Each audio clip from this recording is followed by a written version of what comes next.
All right, good afternoon. I'd like to this time reconvene the Board of Commissioners meeting for this April 5th for our afternoon session. Probably make notes here. And we will start off with item 14, which is a public works item. It's a discussion, a request for the board interpretation of Chapter 9 of the Eugene Land Use Code. We have with us Lydia McKinney, our land management manager and planning director, and also Stephen Voorhees, legal counsel. So good afternoon. Good afternoon. Good afternoon. Thank you very much, Chair, Commissioners. How's this? So I'm going to speak to this relatively briefly. I imagine there's some questions and we can have a discussion about what is before you at the moment. But as stated, it really is a request for the board to make an interpretation of Chapter 9 of the Land Use Code. And to be clear, as most of us understand, Eugene has the land use code that they have adopted that is applicable to those properties within the Eugene city limits. There's also this UT code, or an urban transition code, which is the subject of this question and the subject of some agreements that the county and the city made several years ago. They're called the 190 agreements, and we essentially gave the jurisdiction to the city of Eugene to administer that code, that UT code, within the Eugene city limits.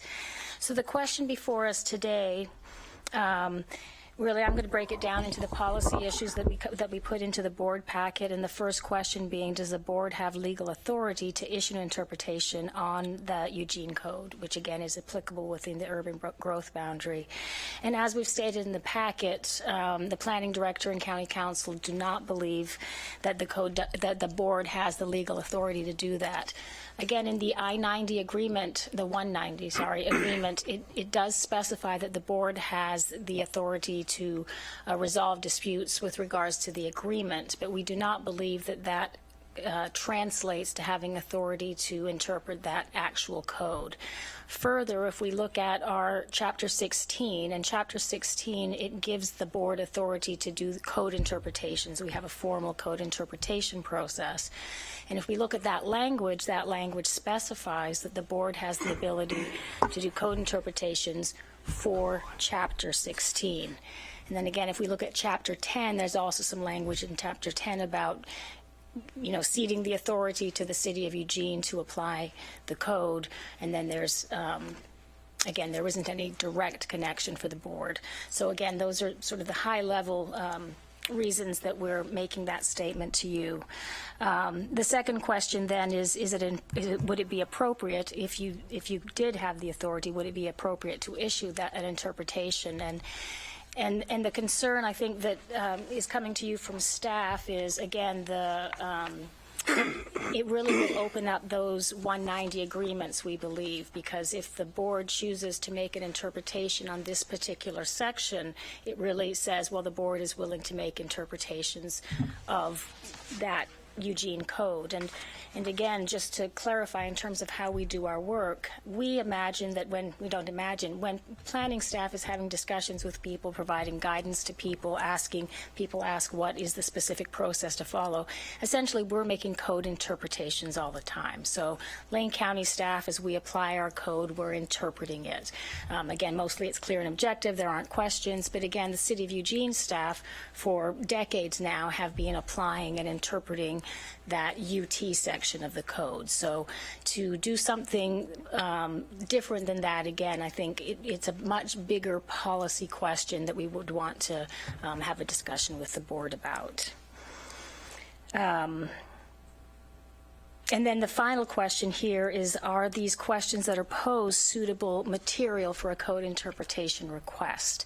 And if you read through the packet, it includes a City of Eugene hearings official decision. So originally there were 3 questions that were posed by the applicant to the City of Eugene. The planning director made an interpretation on the first question, which was with regards to a railroad right-of-way, isn't the subject of today's discussion.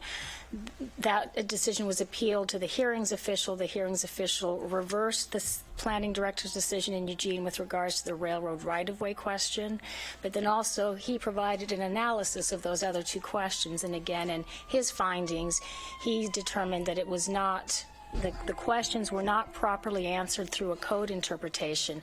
It's really actually more of an administrative question in terms of how the city of Eugene wants to answer that question. So the city of Eugene determined that's not a code interpretation. Again, it's we look at it as a sort of a policy or administrative decision that we believe lies with the city. So if Stephen has anything to add to that, if not, I would close it and open it up for questions. Did I miss anything? Yeah, the only thing that I would add to the kind of the sequence of where does the board look for its authority to do an interpretation if it decides it wants to go down that path is one of the critical pieces is the actual provisions that were adopted by the board for application inside the urban growth area. Nowhere in those code provisions does it call out or specify that the board is the authority to go to when you have interpretation questions. So that's another one of those pieces where that configuration of regulations that were adopted by the board, made applicable to the urban growth area, but not incorporated into Lane County Code, sort of lead us to the path of saying there's not a role for the board to play under those regulations, even assuming that the answer is, as Lydia said at the end of the day, is that those two questions are subject to an interpretation. Typically, we render interpretations, and I think the city is the same way, more in the context of an application for a specific approval of some kind of development request, not in a vacuum, which is what you're kind of faced with here.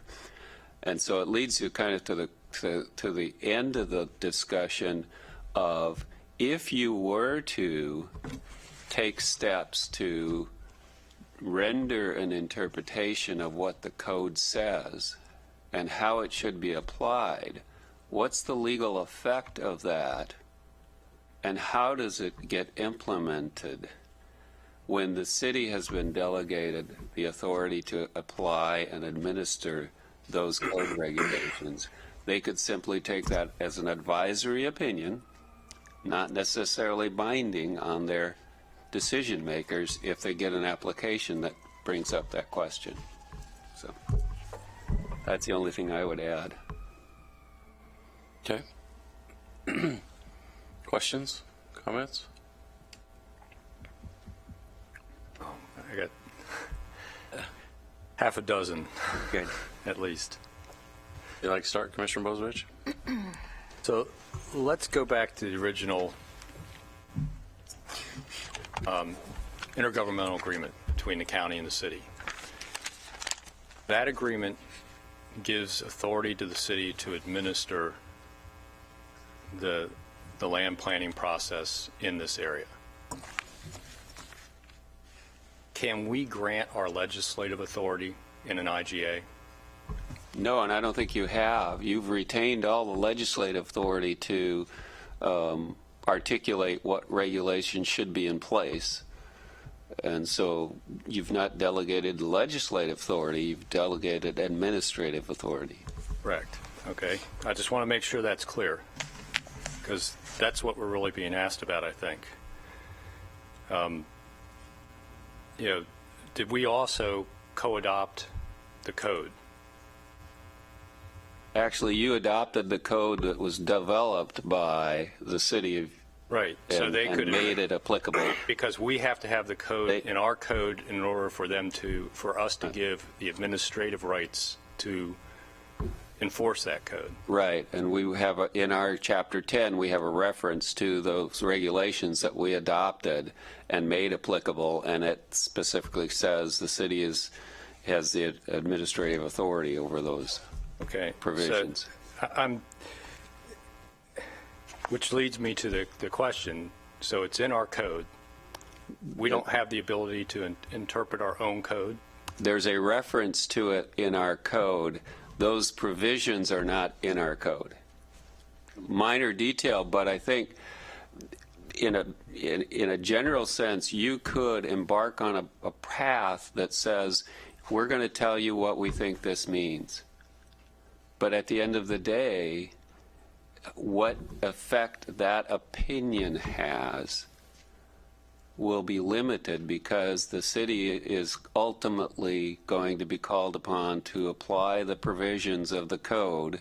They may rely on and may follow your interpretation, or if they disagree, they would use what I'm a their little interpretation is as a way of deciding the application or the development request that's in front of them. So I'm a little confused, because isn't the land in question in the county, not in the city? It is in the county. And it's outside the city limits, and that's the reason that this board has to adopt the regulations and make them applicable to that area. Right. So Because the city doesn't have authority to adopt something and make it extraterritorially applicable. yeah. So these folks aren't paying city taxes; they're paying county tax, and their elected representatives are this board, Correct. not the city council. Correct. I just want to, Right. make a couple things clear here, because, Yeah. we signed this IGA way back when with the agreement of the industrial corridor organization out there, to make it a little bit easier to manage that whole development process. The county was not a signatory to the agreement between the ICCO and the city Right. because of that. Yeah, yeah. But we also did the IGA, Right. and I'm just The UTIG, correct. Yeah, yeah. Which kind of makes me question, I look at, a little bit up the street here, Seneca Sawmill's doing a $60 million addition, yet they're not being asked to annex into the city. For similar reasons, there's no adjoining city property. So here we are at a point where the city's kind of trying to figure out a way they can shoehorn this annexation in by taking in some roads, by the way, which are county, and they need our permission to annex. So, this promise that they're going to annex Irving Road is interesting, because they haven't really gotten our permission to annex it yet. And then we're not supposed to interpret our own code. And somehow or another, we've given our legislative authority of interpreting law to the city in an IGA. So I'm not following. The question isn't should we interpret Eugene code. I'm a little concerned about, we have a 1991 ordinance, that shows that we actually amended our code when the city of Eugene wanted us to amend it. Right. So I'm not yeah. following the logic of we're not allowed to provide an interpretation in this case, because for some reason we signed our legislative authority away in an IGA, which is something I don't think we can do. Well, it's not a legislative interpretation. I don't think is a legislative action. You notice that at the state level, there's the legislature, there's the administrative and judicial. The interpretation happens not in the legislature. And it's similar to this situation. It's also a policy issue this board has raised with the other two cities about what the Metro Plan has said. Among the 5 issues that you took to the cities in the joint elected officials process we went through a number of years ago, one of them was, how do we fix this representation issue in that urban growth area where those citizens are not represented by the city elected officials, and the city is the one that's applying and administering the land use regulations in that area outside the city limits, inside the urban growth boundary. And that interpretation, I think, is a piece of administration of those regulations, not necessarily an inherent legislative authority. You could you could embark on a process to clarify the legislation and adopt revisions that make clear what you think is not clear enough. You might want to do it in concert with the affected cities, and all the UT agreements call for is the county to adopt those provisions that the city asks you to adopt to make applicable to that area. But it's all clear that the administration, and even in our code where we reference those regulations that were adopted and made applicable, it's clear that the city is the administrative authority over those regulations. And it's in that context that we do interpretations, even a more formal interpretation under Chapter 16, for example, which doesn't apply in this case. But when there's doubt about the meaning of this chapter, the planning director can embark on a process that ends up at the board to reach an interpretation. But there's nothing similar to that in the regulations that you adopted for application inside the urban growth boundary outside the city limits. I think the key there was, So- in 16, if there's an interpretation, it can end up in front of this board. Yeah. And we're talking about property in the county right now, and Yeah. there's no process for an interpretation to end up in front of this board if we agree with your interpretation of the question asked, which is we have no right to make an interpretation.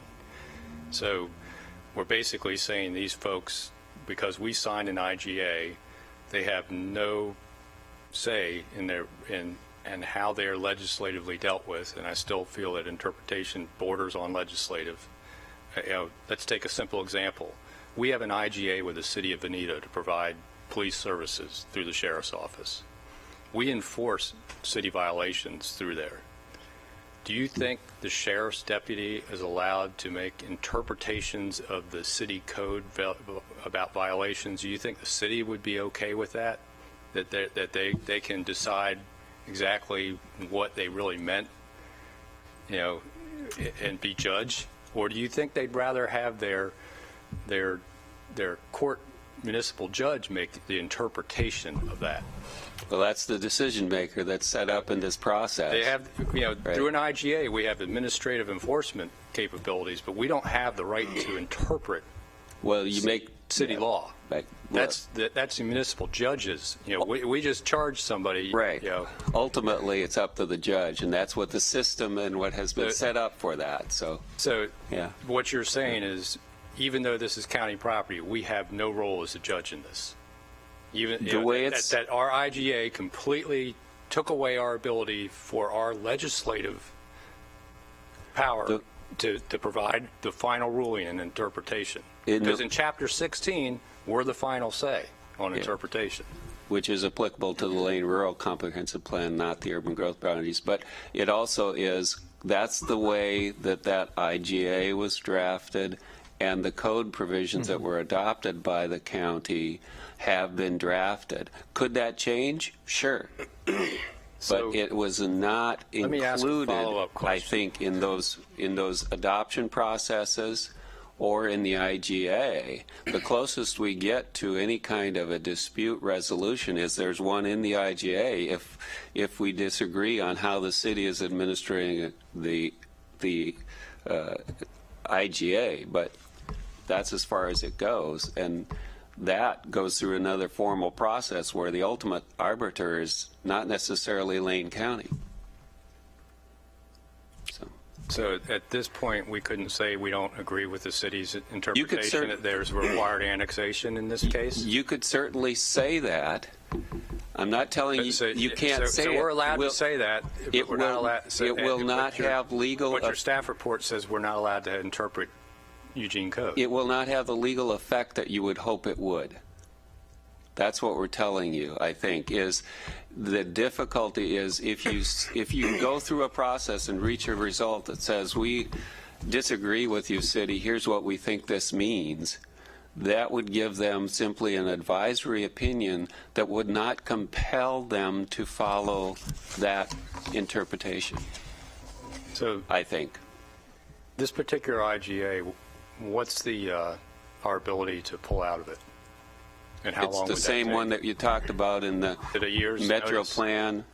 Yeah, I can speak to that a little bit. Sure. There was an analysis done back in 2008 that the board at that time was interested in this very issue because of the concept of taxation without representation, et cetera. And we did the analysis and we determined what the process was, and it starts by a formal initiation. You have to notify the city of Eugene, and then the process is fairly lengthy in that you have to adopt new regulations within that area. You have to reassume building and planning authority within that area, which would mean transferring all of the files, retraining staff on the administration of a code they haven't never administered.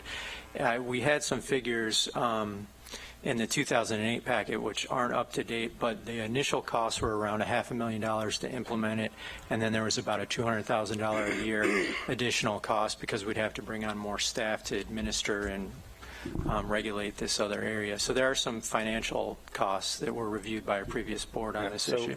What are the building permit fees on roughly $100 million worth of improvements?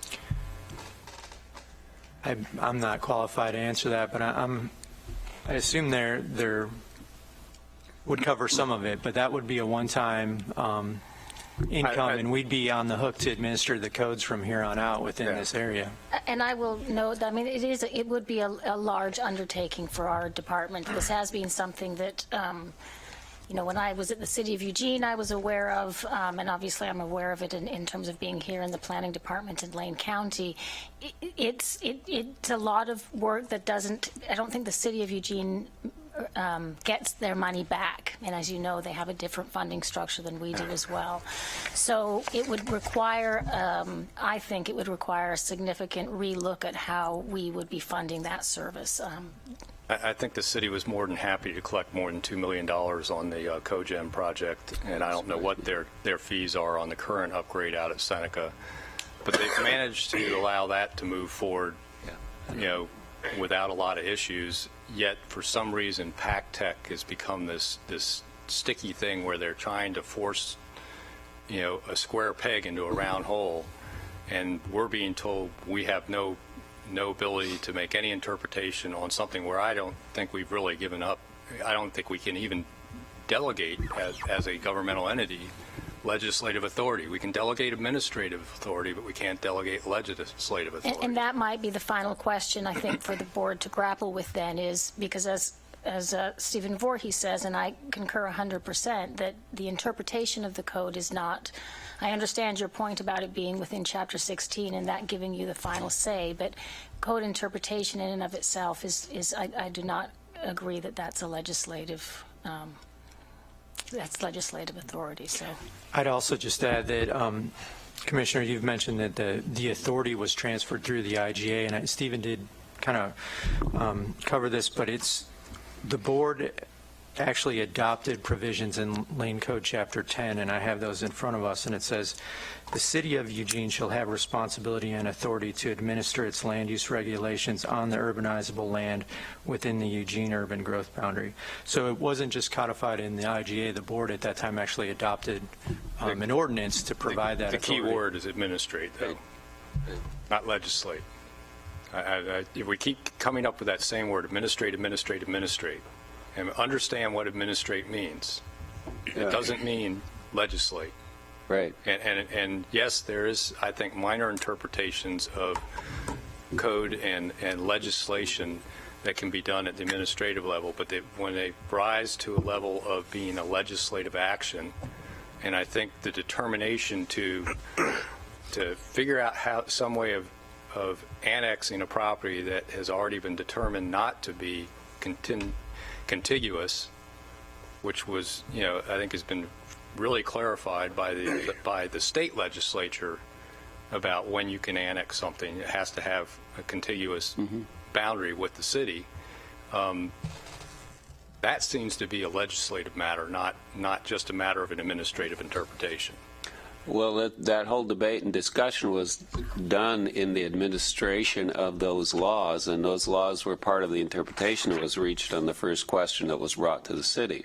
So it really is part of the administration and decision of how do you apply for and get to the development of the land. Well, I think that to me, it's very clear that there's the ability to sign an annexation agreement and move forward, knowing that there's not contingency existing right now. Right. But To me, I don't even know why we're here. well, I don't The either. interpretation right now is according to state law, and this is what the legislature's passed, you have to have contingency to be able to annex into a city. They disallowed island annexation. Right. It's gone. Right. They pretty well removed that several sessions ago. So that's clear. And that So the fallback in the ICO agreements and in the codes are the person that wants to develop signs an annexation Right. agreement that when they do have contingency later on, they will annex. right. But it doesn't. So I don't even know why we've gotten to this point that we're having to even have this discussion. Other than Which, Right. the city of Eugene, because they're going to make up a contingency by promising to annex a road they don't have control of. Which seems to me to be completely against what the legislature set out. So now we're at trying to create a legislative interpretation of something which to me says we're allowed to step in as a board. So I'm a little bit lost about the staff's recommendation around this whole thing. I'm a little bit lost about why we're even here. how you step in as it relates to these particular code provisions has or don't has been addressed by the code provisions, which make it clear that the City of Eugene planning director has the authority to interpret and apply these land use provisions. And if you let Keir So can read he can through read the specific language, that was but adopted. you've said interpretation in the code, in this instance, in these circumstances, is up to the City of Eugene. Right, so it's not only have, through what was adopted as a component of the IGA and the applicable ordinances, the board transferred the administration, but it also clarified that under Eugene Code .900401, the Eugene Planning Director is authorized to interpret this land use code and decisions issued pursuant to it. So that was language that the board adopted, providing interpretation authority, not just administrative authority to the City of Eugene. So back up, we adopted that specific language ourselves, or did we just make reference to a section of Eugene Code that has that language in it? No, we whole cloth co-adopted that language of Eugene Code. And that's, and is that in our Chapter 10? Yeah, and that language is actually at the bottom of page 2 of 3 in your memo. It's not in Chapter 10. It is not in Chapter 10. It's part of those regulations that were adopted and made applicable and are referenced in Chapter 10. That's what I just asked, Yeah. whether it was referenced or we actually adopted that language. We adopted it, made it applicable, but did not incorporate it into the Lane Code, Chapter 10, except by the reference to the ordinance. It's part of the Eugene Code, the land use regulations that were adopted and made applicable to the urbanizable area by that action. And then interpretation of the planning, the city planning director, where's that, the appeal process for that? The process for that is in Eugene Code .900401. Who's the ultimate arbiter, though, of that? Where's it? Well, that's why I think the planning director, I assume, and that's why, You went to the hearings. well, if it's done in the context of a permit and an application, then it's appealable to a hearings official, which is what happened to some extent in the contiguous discussion where the planning director interpreted the code to say that this property was contiguous. On appeal, the hearings official disagreed and said it's not. Right, so it's not contiguous now. Right. So the it's- default should be sign a letter of annexation agreement and let the guys have their permits, and we can start hiring people and investing $30 million in Lane County's economy. I don't understand why the city is taking the position they are taking. They've already had their hearings official rule against them once, and It's beyond me, and I kind of still question whether we've completely given up our legislative authority on this. Well, I don't think you've given up legislative authority, but I don't think interpretation is within that bailiwick. You could certainly move into how do we clarify the code if the city thinks there's some confusion about it and needs clarification. You could certainly move into that. We are still, But you know, the property is in Lane County. It's not in the city of Eugene, which makes us the protectors of the rights of those property owners. You know, it's not the city of Eugene's final, responsibility to protect their rights. And in this case, it seems to be pretty clear that their right to follow what the agreement says, which is we're not contiguous, so we should be able to develop just with a annexation agreement. yeah. That we should, as a board, be able to step in and say, we agree with that statement, and City of Eugene, whether, we can adopt something here that says, we agree with the property owner about their rights, and we think you guys should be moving forward with issuing them permits and signing an annexation agreement with the property owner. I mean, that's not really interpreting Eugene code. That's just basically saying we're taking a stance to protect the property owners in this area that is not part of the city of Eugene right now. Mm-hmm. But that's in a sense rendering an interpretation. If you say that's how it should be done, that's telling Eugene how to apply that code. And at the end of the day, as I said, at the end of the day, I guess they could you choose get an to ignore advisory that, opinion. But that we agree or ignoring that will disagree. be part of the record that we'll get to in Yeah. court cases. Right.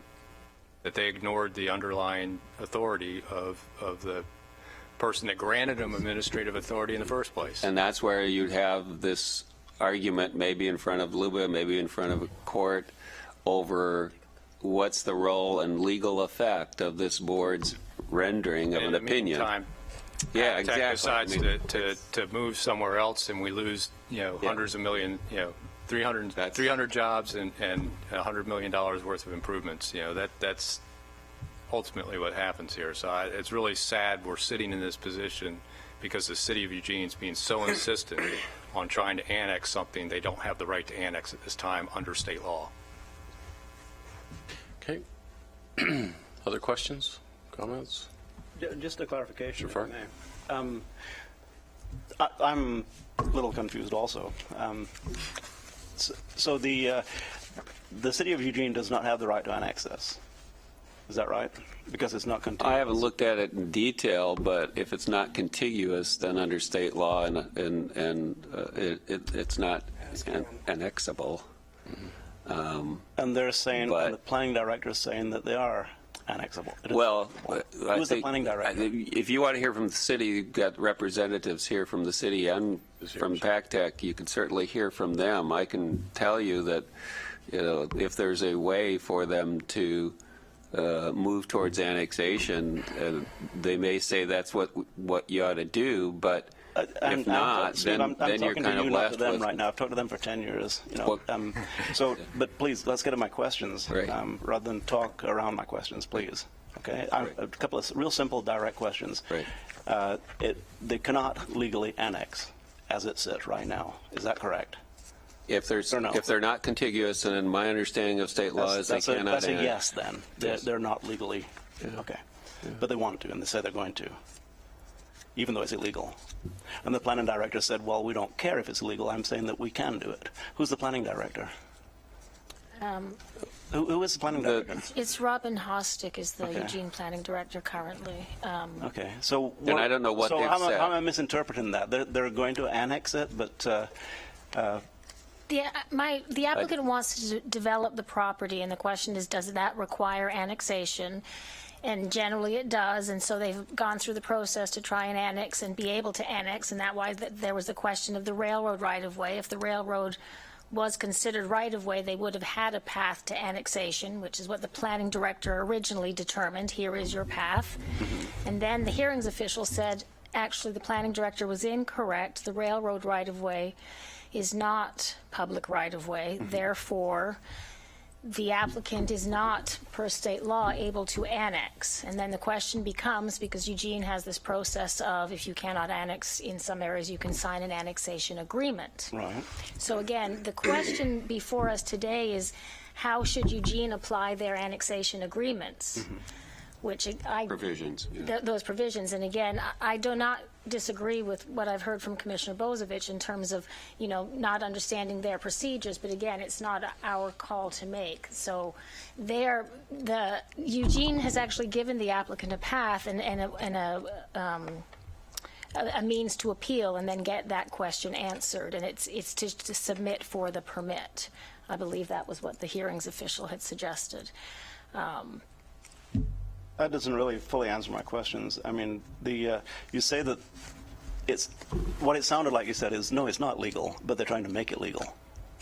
Commissioner, if I could just interject, I think part of the frustration that we're sensing is that, and that you're maybe not getting the most direct answers, is staff hasn't done a full evaluation of the interpretation request that has been asked of us. And we've evaluated to see if there was even authority to review it. If staff were to dig into this deeper, I think we could answer these fairly simple questions that you're trying to get at. But all the nuances of that interpretation and the history with the hearings official decision, we haven't fully analyzed.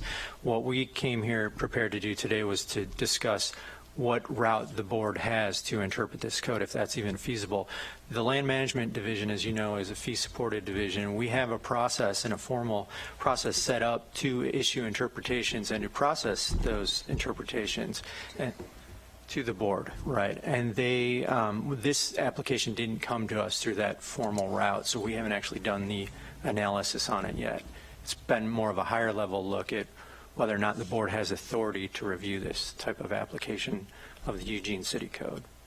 So I appreciate that clarification, Keir. Essentially, is we do have a process, and the applicant, if the board wants to direct them to do a code interpretation, the process would be to apply at the Land Management Division, pay the fee for that, and then staff would do the analysis, prepare the packet, and bring it before the board for an interpretation. Again, we didn't do that because that's really not what we were asked. We were responding to the board's request for, follow-up from the request from the applicant. And again, as Keir and I and Stephen Voorhees are stating, we did the analysis and in our interpretation did not believe the board has the authority. Now, the board can tell us we're incorrect. And again, if the board wants to go that way, and the path that we would see you being able to do is to direct the applicant to file for that code interpretation, and then we can come back before you. I'm not sure you'll get a different answer from us, but we will, spend the additional time, and we'll have some more questions. We can work with City of Eugene staff to understand what their policies are around annexation, because honestly, we can't speak to what the Eugene policies Okay, are. so thank you, Lydia. You've done some analysis, but Keir, you're saying that because it came at a higher level, we've not done a thorough analysis. That's correct. I mean, we really didn't get into the substance of the interpretation request. We looked at it more from the perspective of, is there even authority at the board level to evaluate this request? And that's what the packet speaks to. Okay. All right. Okay. For me, one of the important elements of this is, we always talk about economic development, and we always talk about trying to work with companies who are already here and not make them want to go someplace else. And we don't want to get in the way of things by just throwing up obstacles that really aren't obstacles. It just costs them money to overcome.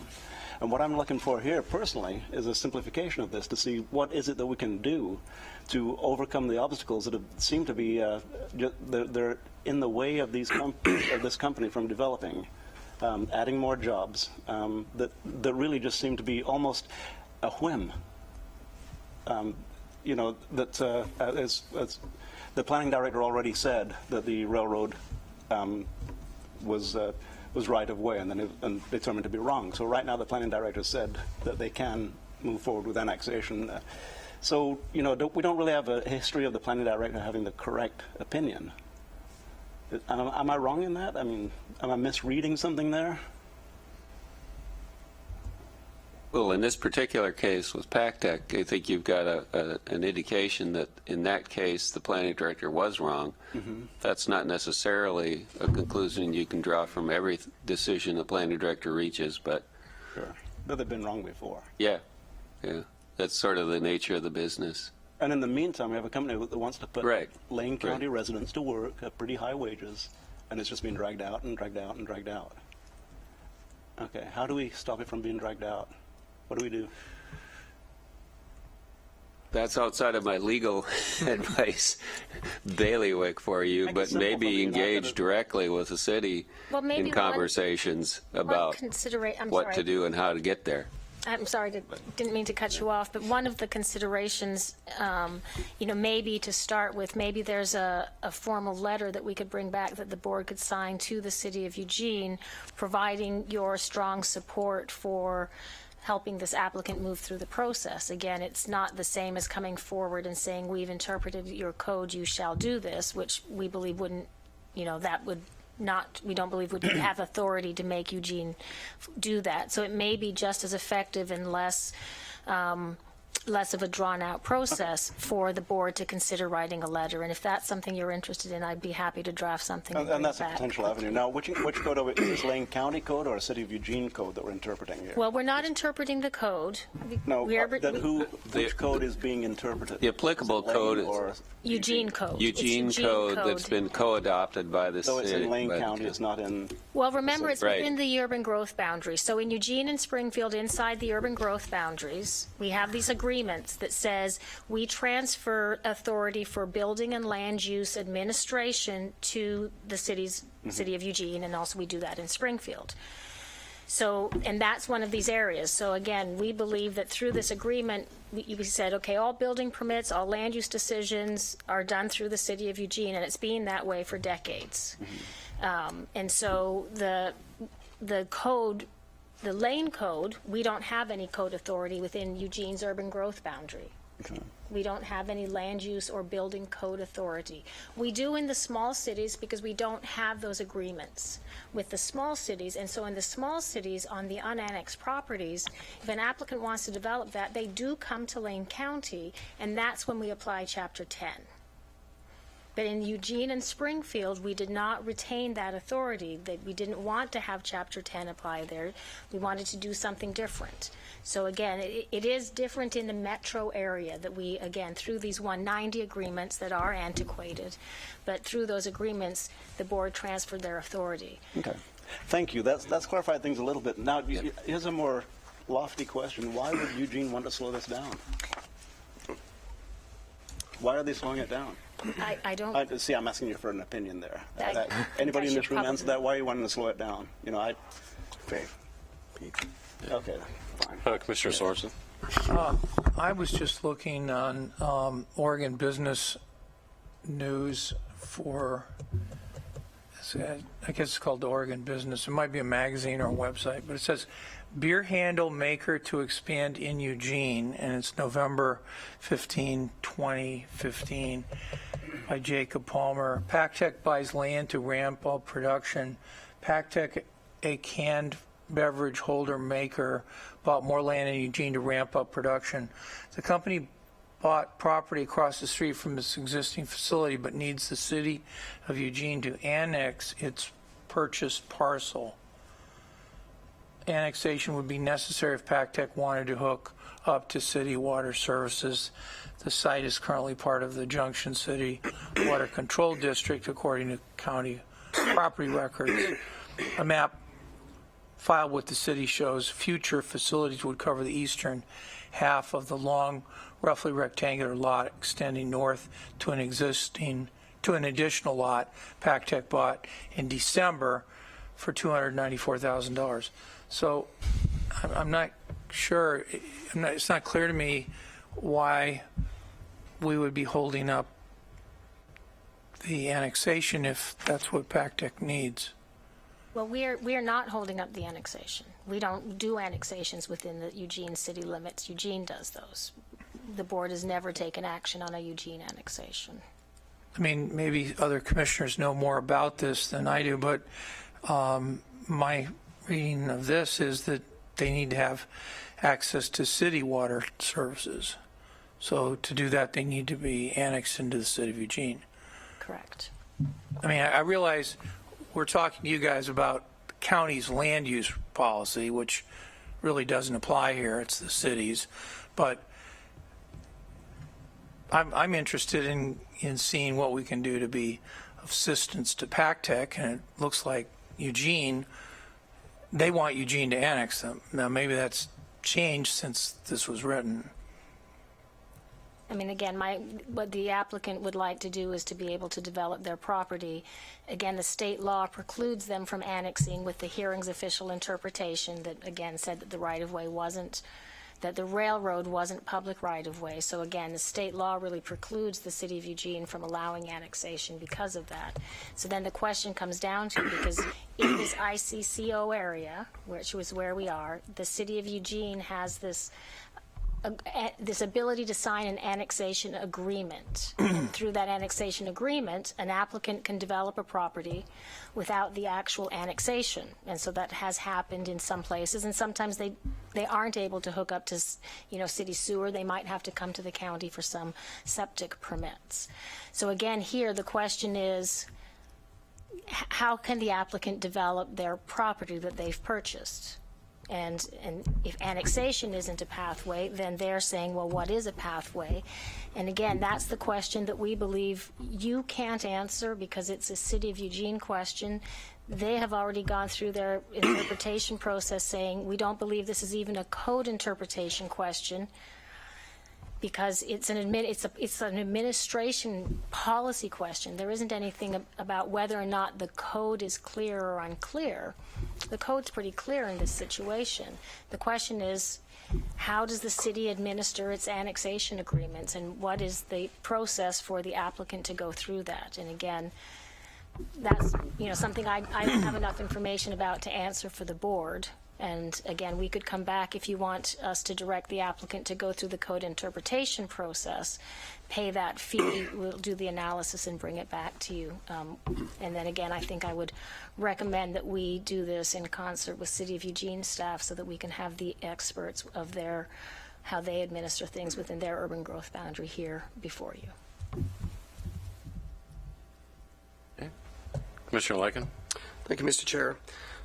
Question I have, I'm looking at the recitals, and looks like it's probably the original, because Chuck Ivey was the chairperson of the Lane County Board of Commissioners, so this was a few years back. So the recitals, the agreement regarding the transfer of building and land use responsibilities within the urbanizable portion of the Eugene urban growth boundary. Question I have is, this agreement is entered into pursuant to authority granted in Chapter 190 of the Oregon Revised Statutes, blah, blah, blah, blah. But then it referenced the Eugene-Springfield Metro Plan. Was this before or after Blue Water Boats? Because Blue Water Boats actually initiated the opt-out clause, so I'm trying to figure out if this was before Blue Water Boats or Springfield. Well, I think this was actually before Blue Water, but it's back in the 80s. So the agreement, the UT agreements were actually developed and executed in the mid-80s, before my time here. And so the IGAs are historical, but I think Blue Water Boats was later in the proceedings, and that led to a Metro Plan revision to who has authority over what. That's exactly right. Yeah. So if you could maybe And that was what Keir mentioned, earlier about this representational issue was part of a list of, I think, 5 things that the board had concerns about with regard to the Metro Plan. So you were looking at this from a broader policy level about how does the board deal with special districts and a few other issues, including how do we further empower the citizens in that urban growth area to give them representational authority in that area, because the delegation of authority to administer the land use regulations had been made to the city, and the city land use regulations are the things the UT agreements call on the county to adopt and make applicable to that area. And so the question became, what role should the commissioners have in oversight of the city administration of their land use regulations? And that's part of the project, the work program project that's still ongoing, along with those other issues where we're dealing with the cities on revisions to the Metro Plan that will ultimately achieve those or address those concerns that the board raised a number of years ago. So And that's one of them. if this is prior to blue water boats, then why isn't Springfield referenced? Because they should have had, Springfield should have had the ability to be a part of this conversation then if it was before blue water boats. City of Eugene actually caused that whole issue about the opt-out because they jumped into the blue water boats development. And that was that's when Councilor Maine and Councilor Burge said enough. And stepped in and rewrote that part, the opt-out. There's no opt-out here. So where's the referencing of the city of Spring? If it's a Metro Plan, if we're talking Metro Plan here, it's referenced. We have separate IGA agreements, one with City of Eugene and one with City of Springfield, that articulate the terms and how we function in terms of implementing regulations for the areas in the urbanizable, inside the urban growth boundary, outside of the city limits. But wasn't prior to blue water boats, wasn't all three involved and could have an involvement in each jurisdiction? I thought the blue water boats was the issue that caused the entire opt-out conversation. That opt-out conversation is around Metro Plan amendments.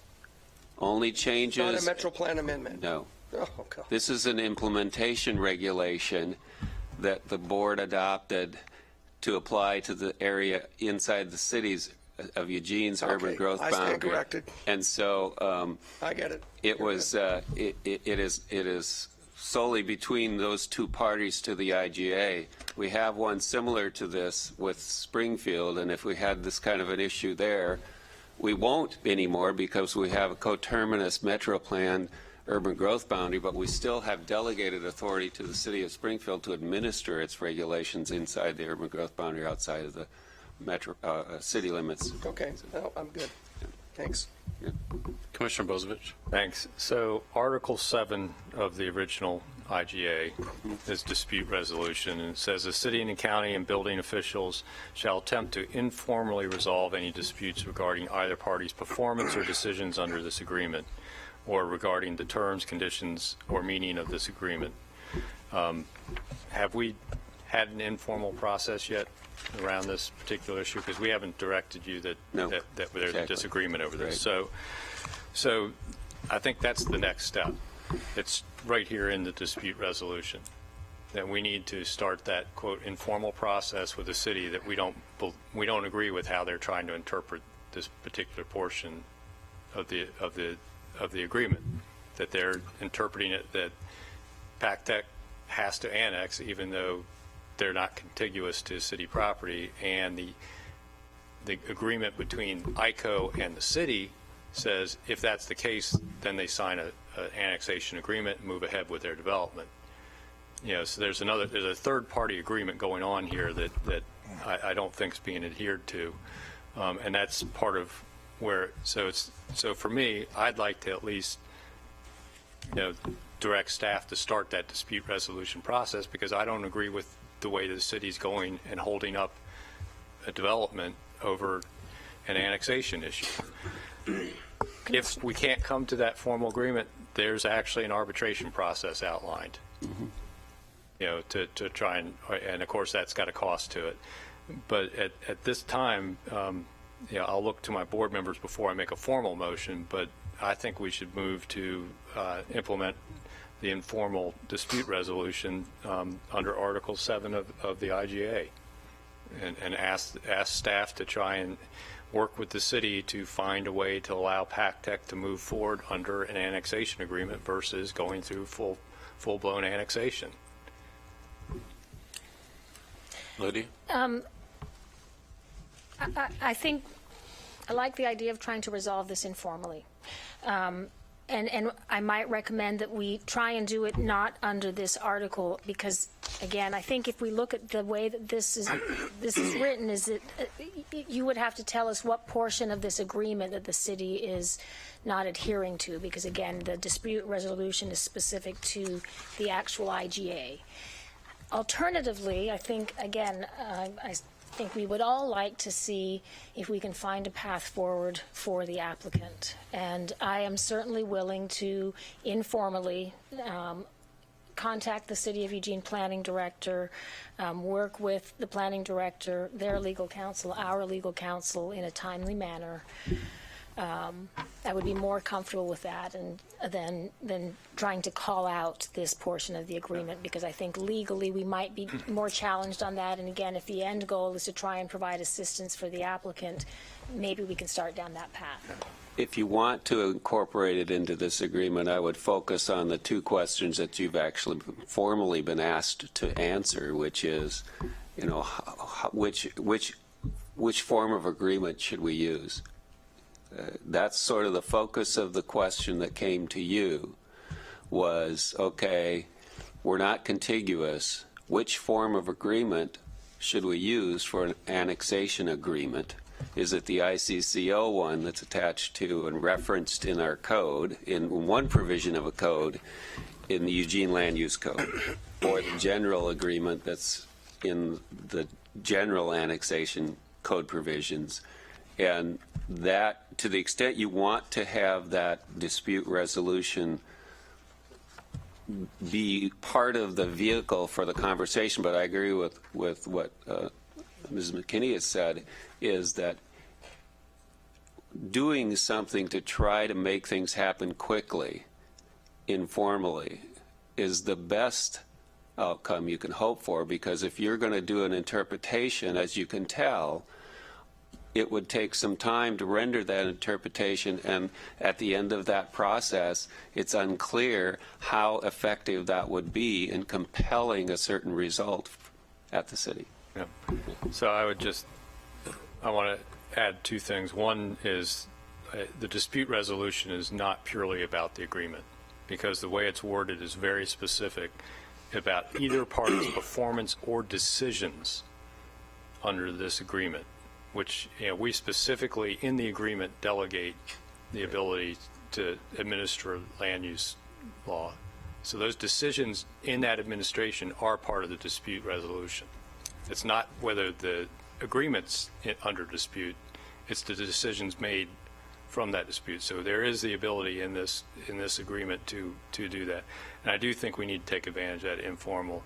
And just, my 2 cents, I think the ICO format of the annexation agreement is the correct one, because that's the one that the City of Eugene actually agreed to with the folks at ICO to get them to agree to this whole thing in the first place and be inside the UGB versus fighting the UGB way back in the when it was first adopted. So there's a lot of history that goes back into why that ICO agreement's in the format it is and how it's written. So I think they need to honor that commitment. But I would encourage staff to take part in that informal resolution at this time. And I don't know if we need a formal motion to direct you to do that, or if you can just get, general head nods from the board. What are you guys looking for? Well, I think at the appropriate time we should make a motion, but I got Commissioner Lycan and Commissioner Farr. No, and I appreciate that, Mr. Chair. That's actually was going to be what I was going to ask the same question, is do we need a formal motion or head nods on this? I would agree with Chair Stewart, because the significance, maybe a formal motion is something that maybe we should take a look at from that perspective. And I like the idea of the communication between the two, in a sense, planning directors, land management manager, planning director. I think that would make sense. While I'm very excited about the budding high-tech industry that's going on downtown, the industrial corridor pays the bills. And especially with a company where 75% of their material, by the way, is recycled. And talk about a clean business. And so, because the last thing we need is for them to get fed up because I will tell you, there's other communities around the state that say, hey, we would welcome you with open arms. And I still communicate with my former mayors I used to serve with, and I'm sure they would love to have a company like PacTech in their community. So I like that. So, formal motion on that. Commissioner Farr? And this is your district, isn't it, Pat? Is No, this it's mine. No, isn't It's it? Jay's? Okay. Close by. It used to be my city council district almost. Be my Senate district. Used to be my house district. It's never been mine. But we've gone through a lot of years on Envision Eugene looking for industrial land outside the UGB. And the process we've gone through is we've had wetlands involved, we've had agricultural land involved, all kinds of issues that have made it so we've not made any decisions on Envision Eugene regarding industrial land. This is inside the urban growth boundary, right? Are there any wetlands involved? No, they're not. I'm looking at it on the map here. These are rhetorical questions. It's begging for jobs. It's begging to be developed. So if we're going to have an informal agreement, part of what we're armed with here is we have a piece of property that is all ready to go. And it's basically, we're scouring outside the urban growth boundary to find places to add industrial land. Well, we've got a place right here that if we just, get the obstacles out of the way, it can happen. And it can happen in exactly the manner that we want it, with exactly the kind of company that we want to do it with. It's a local company. They're already operating locally. They're as green as can be. They employ people at higher than the median wage. It's every single thing that we want.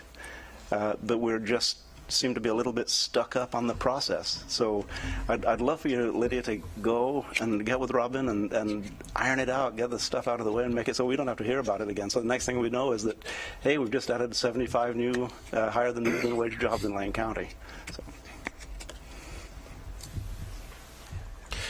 So, you want me to make a motion now? Well, actually, before you do, I'd like to ask Ms. Davies some questions. I don't know if you can answer them or not, if you'd care to or not. But please. It's our record. So I'm trying to understand. It sounds like we've been through a process to try to figure out how for them to develop, and they're not they're not able to annex.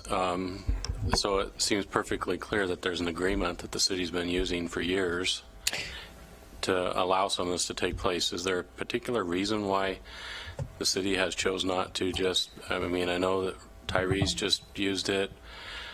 I'm assuming that others have, so. So Tyree, I've only been with the city for 2.5 years, but I think Tyree was before my time. And in the last 4 or 5 years, the city has kind of decided the umbrella ICCO agreement has expired. And I think everyone agrees that that umbrella agreement is terminated. So the annexation agreements that were adopted previously were under that umbrella agreement. So that's the city's position, is that those ICCO agreements, the umbrella agreement, authorized those underlying annexation agreements, and they're no longer authorized. So what the city wants to do is the city wants to annex those properties out there in that area. So we've done this before. We did it with an applicant, Janice Rush, I think, where we annexed a road so that she could be contiguous, so she could annex and do what she wanted to do. This is exactly the same as the situation that we had with that application, where, and I wasn't involved early on. The staff was involved with the applicant early on, so I don't really know what the discussions are. I can't speak to that.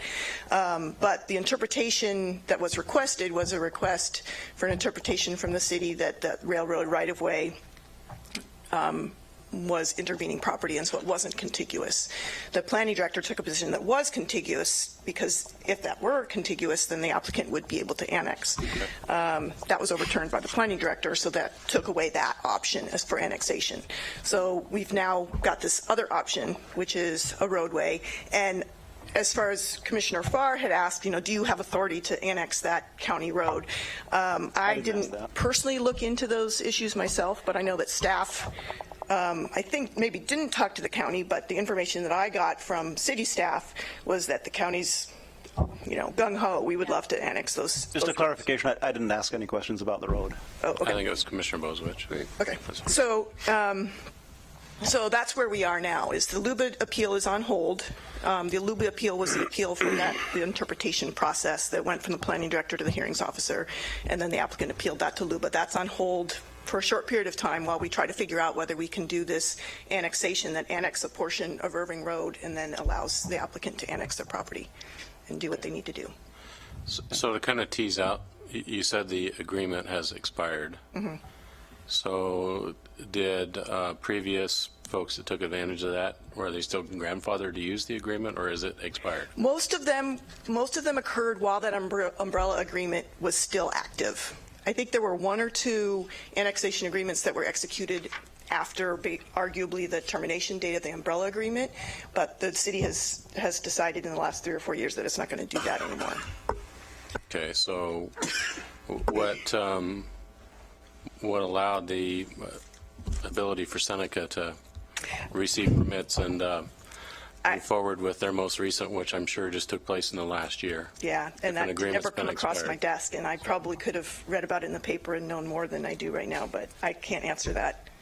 All right. Well, okay, that doesn't help me get cleared out. And but- so I do want to offer up, what I can do, staff and city staff and I can provide kind of a timeline, because staff who's not here has information about how this went through the process. I'm not really sure if that's helpful if we want to be moving forward, which is annexation, but to the extent that we can provide any factual information about the process or what we're looking for, we'd be happy to do that. Yeah, it just seems to me like if there's an agreement that's been in place, you could offer the agreement, move forward, allow these people to get a building permit, start that process. I mean, the longer that it takes, you I think said, or maybe it was Mr. Deal said this morning, that it would be another 3 months potentially through an annexation process. I mean, then we're looking at these folks have been engaged in a 12-month process just to see if they could get approval to build. And just to be clear, that the interpretation request was filed by them. That was something that was initiated, I don't know, 6, 7, 8 months ago. That was a process that they chose to initiate. So That's the planning director's decision that they didn't agree with. yeah, and I don't know. I mean, I don't know what the discussions were at the staff level around that. Yeah. Okay. So Thanks, Ms. Davies. I noticed that Mr. Close has moved closer. Do you have comments? I'm trying to do the line language. Because I'd like to offer comments so that we have the best information. Thank you. I can answer a lot of questions. I've been at this longer than dirt. I file interpretations for my clients under the Eugene Code when I can't get answers from the city, because you file an application, somebody has to answer it, and you don't like the answer, you can appeal it to the hearings official, and then if you don't like that, you can appeal it to LUBA. It's kind of the way it goes. Just a little bit bigger background. My client has 3 questions in the interpretation. Can the city annex across the railroad, which, based on our title research from 1887, is a fee simple railroad? Second, the answer was yes from the planning director, no from the hearings official, so you can't annex. Second question was, if you can't annex, are you entitled to an annex agreement so you can actually develop? Because if you can't annex and you can't get an annexation agreement, you can't get hooked up. You can't develop. They won't issue any permits. So that's a very basic question. In the case of Janet, so that's question number 2. I'm going to come back to this point. Question number 3 was, if you're entitled, because if you can't get an annexation agreement, if you can't annex, you're stuck. The city's temporarily taking your property. You have nothing. So if you are entitled to an annexation agreement, what's the form of the agreement? The code's really clear. The code divides the whole city into 2 categories. If you're in the ICCO, it says you go to Exhibit C to the 1991 agreement. It doesn't say whether the umbrella agreement's still in effect or not. It says you go to that form, and that's the one you use. If you're not in the ICCO, you ask the city to come up with a new agreement, whatever they're using these days. So our pitch was, the plain language of the code says, if you're in the ICCO, you're entitled to, the city has to use the Exhibit C to the 1991 umbrella agreement. Those are the 3 questions. We only got the first question answered because the city convinced the hearings official not to answer questions 2 and 3. So then we filed an appeal of that to LUBA to get a determination from LUBA whether questions 2 and 3 were the kind of questions that we're entitled to get an interpretation on. So you can see how that's not an attractive approach for us to follow going to LUBA, because if we win, we just come back down into the maw. Okay. So most recently, the city said to my client, well, we can annex you because we're also going to have you asked to annex Irving Road in front of you east across the railroad, which probably has a public prescriptive easement, some kind of right-of-way quality, over to hit the city on the east of the Northwest Expressway. So then you'll be contiguous. So go file an application to be annexed, and we'll add in that right-of-way. And that's the only way you're going to get permission to develop. We don't want to talk about annexation agreements. So that's the proposal from the city that's on the table right now. And my client said, if that's what it takes, we'll do it. But how long is it going to take? Well, maybe 3 months. But I guess from what I'm hearing from the board today, the county has to agree to allow that road to be annexed. I think the city's taking it as an assumption that you'll say okay. That's kind of the big picture. I did the annexation for Janet Rush, which was mentioned by the city attorney. Classic little old lady situation. It happened last year. She had a 1/4 acre on the north side of Irvington, which in the old days had a mobile home on it. It's outside the city. Fully served by city services, hooked up the mobile home. At some point, she took the mobile home off. Vacant, stubbed out. She lived across the street in a palace. She wanted to downsize and have her contractor build a little house across the street for her. And so her contractor filed an annexation, a request for an annexation determination. Do I have to annex? And the response came back from the city, yes, you have to annex. You can't annex because you're not contiguous.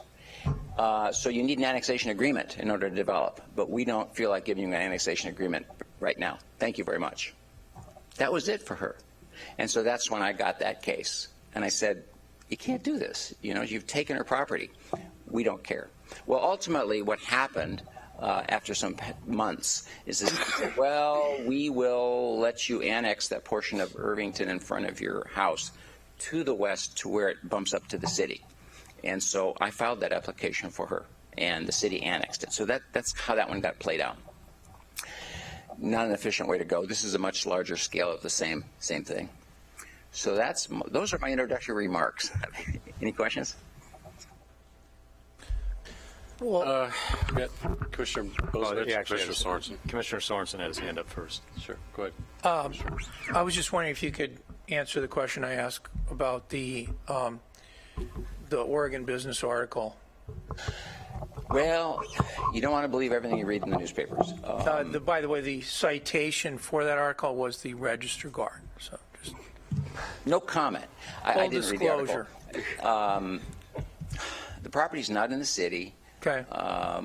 But it said the company has bought the property and they hope to annex it because they want to annex it so they can get water serviced. Well, the original proposal from my client to the city was, please give us an annexation agreement.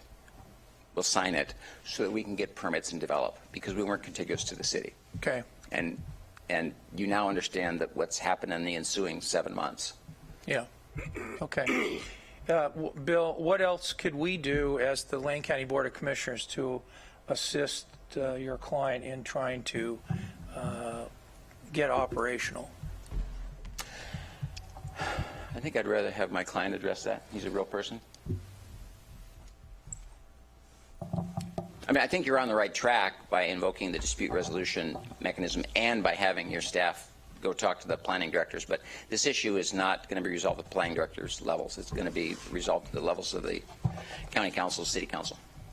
Okay. Scott Deal. Thanks for asking the question. I'm looking to get to an annexation agreement. I mean, real honestly, just because of all we've been through, I'm not excited about being in the city of Eugene. But that's the path to development, and we're committed to going down that road. We've already said we're willing to be annexed. I don't have the time to wait 3 months now on top of the 9 months that we've already waited to get to an answer before we can start filing for permits. I've got to start moving dirt this summer, or it waits till next summer, and I have to find another place. This land, it doesn't work for me a summer from now. So Okay, thank you. Commissioner Bozovich? Thank you. I guess if I had one question maybe for Bill, if he wants to jump back up there. There's been some mention of the ICO umbrella agreement having an expiration date. Yes. You also mentioned that there's actually reference in Eugene code to being within the ICO. Yes, So, absolutely. And that code doesn't have an expiration date, am I correct? Not until they change it. And any of the other annexation agreements that have been signed either before or after that expired, do those annexation agreements have expiration Thanks dates? for bringing this up, because I had a mental note to talk about this and I forgot about it. There are 40 property owners in the ICCO who have signed these annexation agreements, which are in the form of Exhibit C to the 1991 umbrella.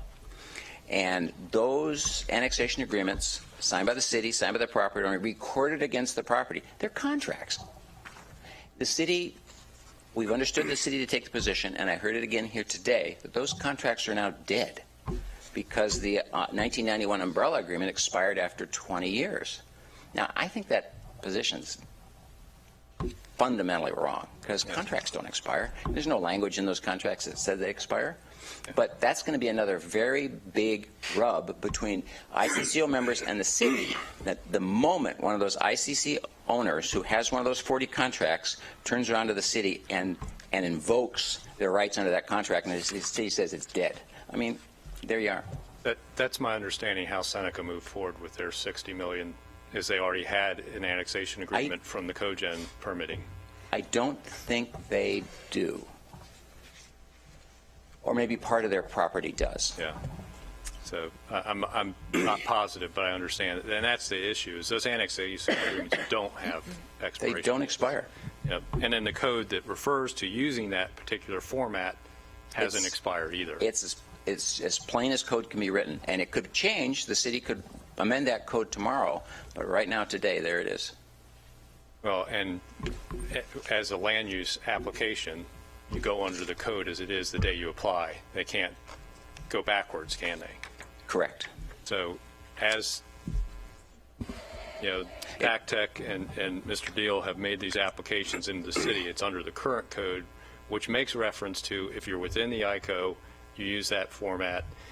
They've already got a planning director's decision reverse that basically says they're not contiguous. Right. Which means, that they're having to go through gymnastics to try and make them contiguous. Staff may want to get rid of Irving Road, but still it's the county board's decision whether we actually agree to that or not. Right. That's, so there's no, that's not the city's road to take and annex. It's the county's road to give up. That's the thing. So it's not that they're eligible for annexation unless we agree to make them eligible. So right now, under the control of Mr. Deal and PacTech, they are not eligible to annex, which means then you fall back on the city code that says if you're within the ICO, you should be using the ICO format. So that's what I'd like to ask staff to go back in the informal dispute resolution and basically ask the city, go back and relook at things, ignore the fact that the ICO agreement has expired. Your code actually makes reference to being within this area, using that format. This property right now, as the property owner controls it, is not contiguous.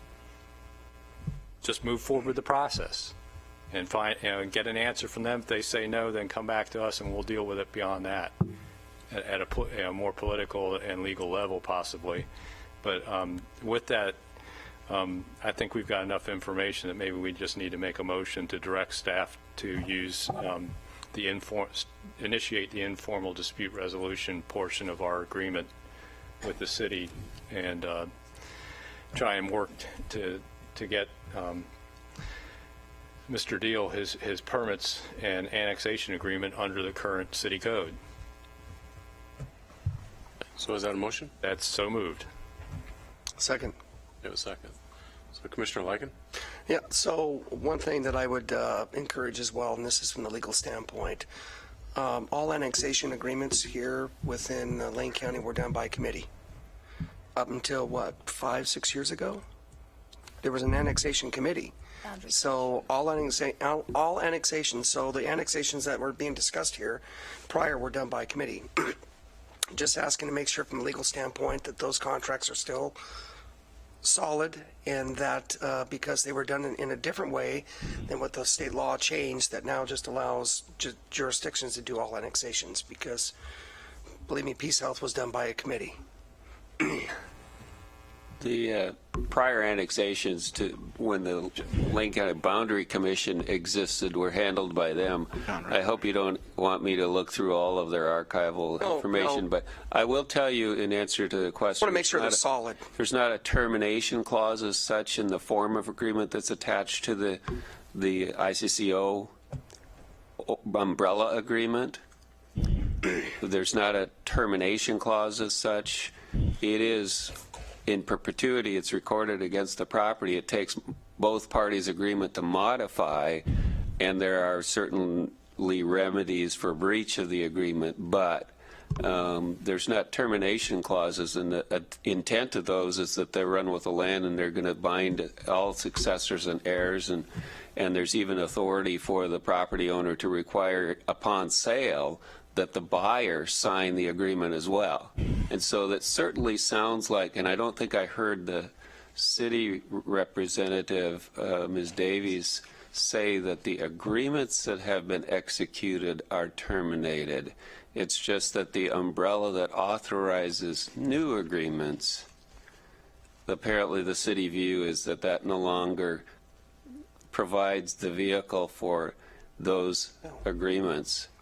But as you noted and we're told, there's that code provision that makes reference to those agreements, and so what's the status of that code? That's the interpretation that you were being asked to make. So.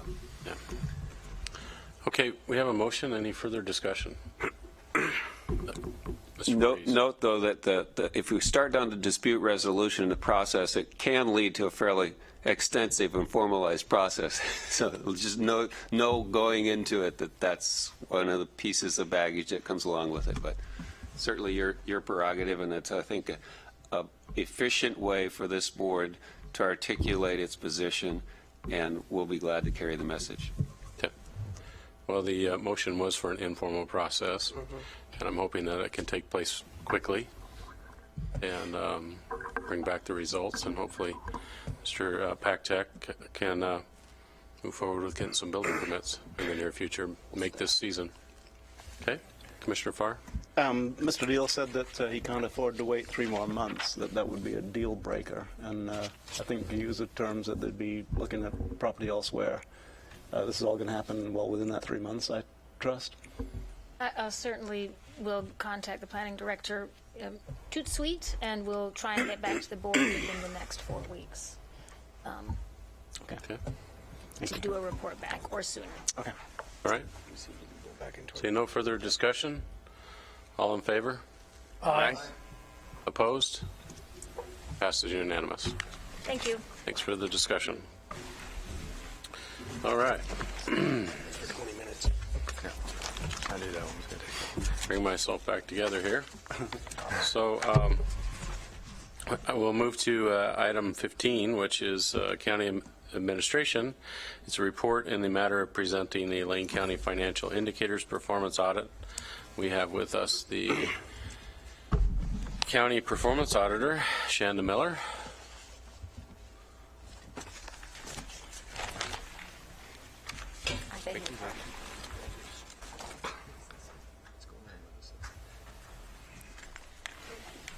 Chair Stewart, Commissioners, good afternoon. Before I get started with my presentation, I just wanted to introduce my intern on this audit, Ellie Austin. And Ms. Austin was a tremendous asset on this audit and did really good work. So I thank her for that. And also just wanted to share, she's a Master's of Public Administration candidate graduating in June. And she has already been offered and accepted a management analyst position at the City of Tacoma. So, Wow, congratulations. Wow, right on. Outstanding. So unfortunately, Ms. Austin has to run to another commitment, but wanted to introduce her before I started my presentation. Thank you. Great. Thank you. Nice to meet you. Sorry that hopefully, I'm sorry the meeting went longer and you couldn't participate, but. Need to do. All right. Thanks. You got to watch paint dry and grass grow there. I also wanted to mention that, get my notes in front of me here. I wanted to share what a pleasure it was in working with Lane County management and staff on this audit project as well. Everyone was very helpful and supportive throughout the process, particularly budget and financial planning and in the financial services units. Let's see. So I also wanted to share too that this audit was actually published last week, and it's available on the website at lanecounty.org/Lane audits. And this was about a 4-month audit with a budget of about 400 hours. In addition to the audit, we have created an infographic that's also available on the website as well.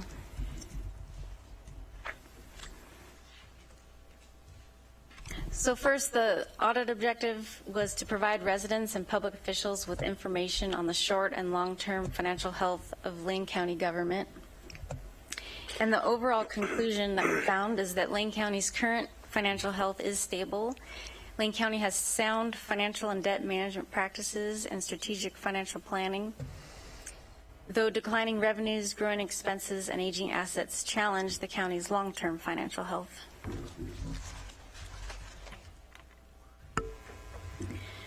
During the audit, we looked at 14 different financial indicators within 6 categories: financial position, revenue, expenditures, debt, pension, and capital assets. And we also looked at 4 socioeconomic indicators that we provided for informational purposes.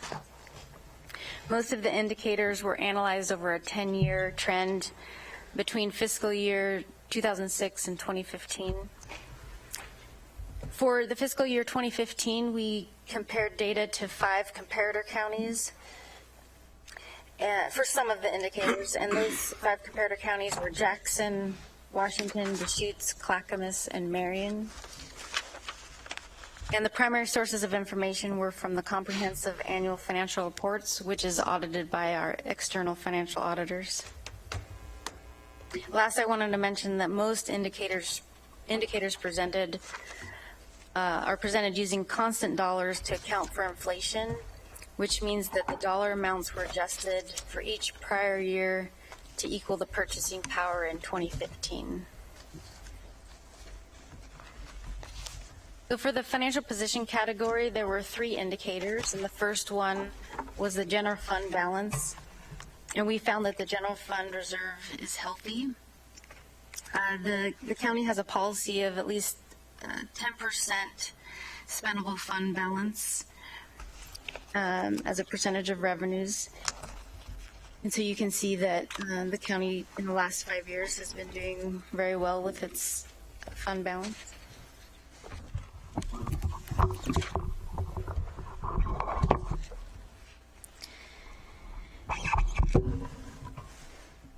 The second indicator is the enterprise fund working capital indicator. And enterprise fund working capital is a measure of self-sufficiency and it measures current assets minus current liabilities.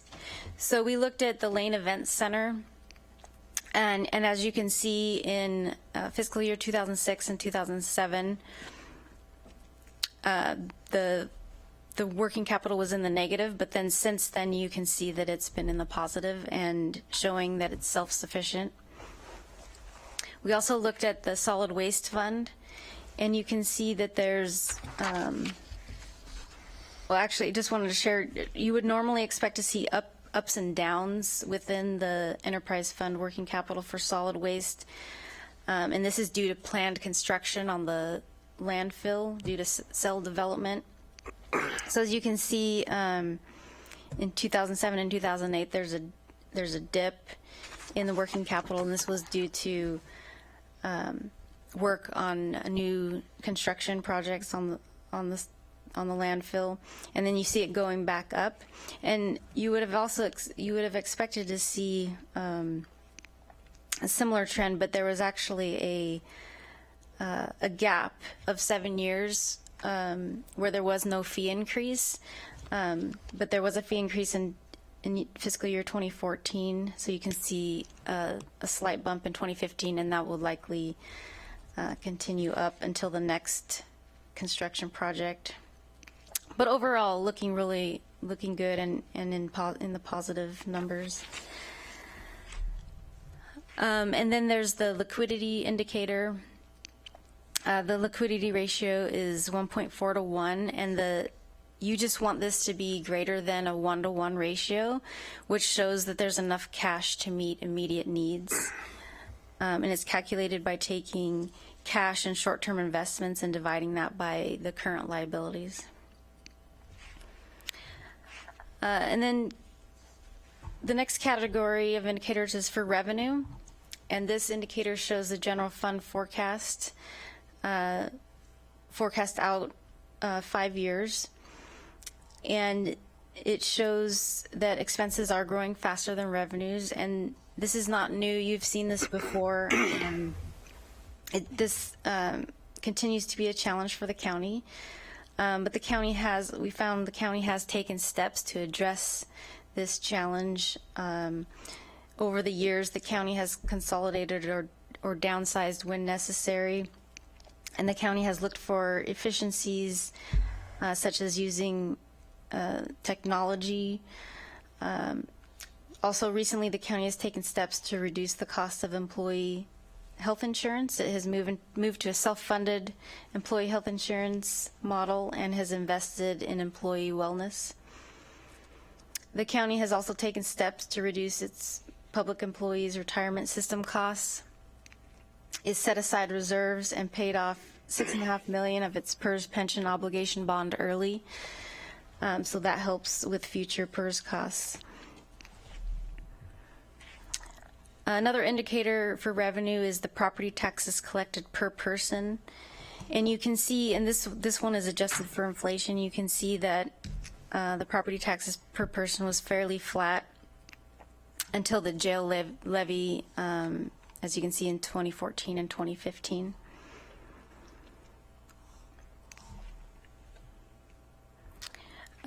This slide is just for informational purposes.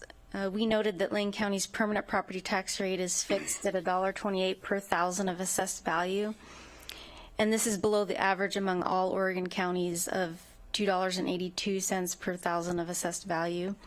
And I don't have it noted on the slide, but in terms of the 5 benchmark counties that I used, the average of those 5 counties is $2.31, so we're also below our benchmark counties. Also for informational, just to show you the distribution of property taxes, how when somebody pays their full property tax bill, what portion of that actually goes to Lane County government. And in fiscal year 2015, it was 12%. And then a similar slide just to show you how that compares to our 5 benchmark counties. You can see Lane County is the one on the bottom with 12% going to the county, and you'll see that 32% of property tax dollars go to the cities within the county, and it's a higher percentage of property taxes distributed to Lane County cities than the 5 comparator counties have. Why? I'm not sure.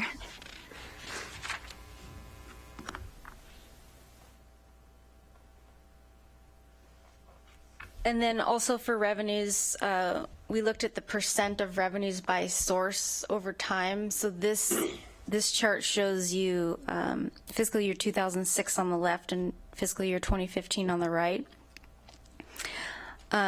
First, you want to note that overall revenues are down.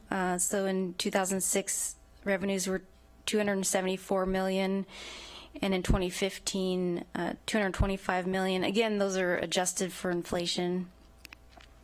And then when you look at the percentage of where those revenues are coming from, the sources of revenue for other governments is for mostly state and federal revenues. That percentage has gone down from 69% in 2006 to 59% in 2015. So with that, then local sources, the percentage from local sources then has gone up as a comparison. The next set of indicators relate to expenditures. The first one is we looked at county employees per 1,000 residents. And you can see that over the last 10 years, there's a downward trend, which is mainly due to reductions in service, again, tied to lower revenues that the county is seeing. And in looking at comparing to the benchmark counties for 2015, we're lower than the benchmark counties.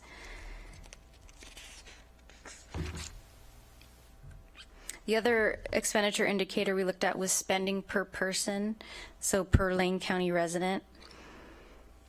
And this shows you also, it's sort of helpful to see where the spending, how the money is spent and for what services. So public health and welfare and public safety are at the top.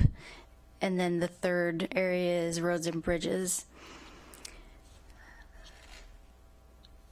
And also, we found that county spending per person in Lane County is below the benchmark average. And again, likely due to, because our Lane County's revenues are lower than those other counties. Shonda? Commissioner Elizabeth. Thanks. Do you have those benchmarks, the 810 broken up by the categories at all? I did not. Okay. I wasn't, I didn't take the time to collect that data. Okay. Yeah. I was just trying to be kind of interesting to see where we are, are we right around average with public health and welfare, but our public safety is way below, or roads way below, or just in general. But be interesting to see what those comparisons are. It's obvious though that we're still, way below what everybody else spends per person. And what would that be total? Say 360,000 times $230. Depends on the size of the population of those counties as well. I'm saying our county. Oh, okay. 360,000 times 230. How much more money would we have? Get my calculator. 80 million Math on or the so. fly. Let's not do math on the fly. So I'll move on to the debt indicators. There 83 million. How much? 83 million. There are 3 debt indicators. The first one, we looked at percentage of spending used for debt. And what we found was that debt spending is low, and also that the county, this also reflects that the county has a healthy amount of debt, as reflected by low spending for debt. 10% is sort of the industry standard or local government standard for the most spending that you would want to have, and you can see that Lane County is well below 10%. 2015 was around 3%. Also wanted to note that the county is also well below the legal limit for allowable bonded debt as well. Is that 10%? That we're well below. Is it 10%? For bond, yeah. I'm sorry, I don't have that in front of me. I can look in the report. Let's see.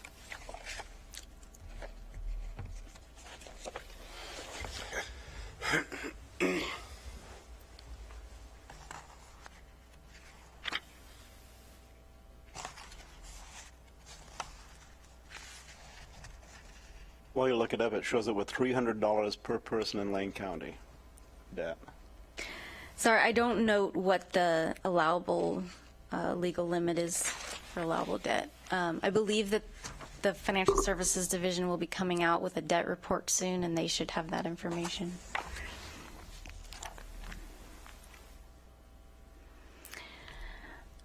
So another indicator that I looked at was outstanding debt per person. So again, per Lane County resident. And you can see that that's actually been trending downward. And we're also below the benchmark average. And one of the things to note is that in fiscal year 2015, the county used a portion of the last Secure Rural Schools payments to pay off 2 limited tax bonds early, which shows the drop from 2014 to 2015. And this also freed up operating money for the future and will save the county money on interest going into the future. In addition, the county paid off the Juvenile Justice Center General Obligation Bond on schedule in fiscal year 2015.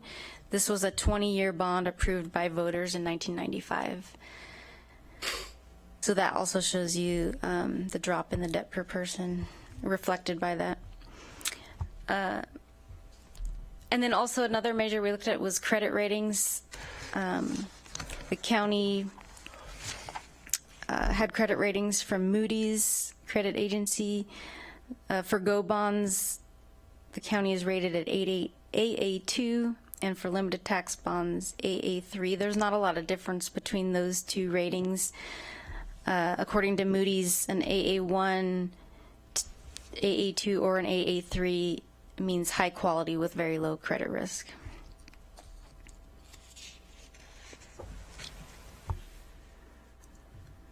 We looked at 2 pension indicators. One was the PERS liability in terms of dollar amounts. As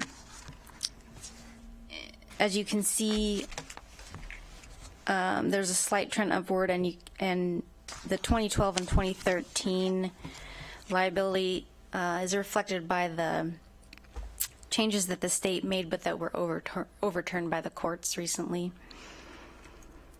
And this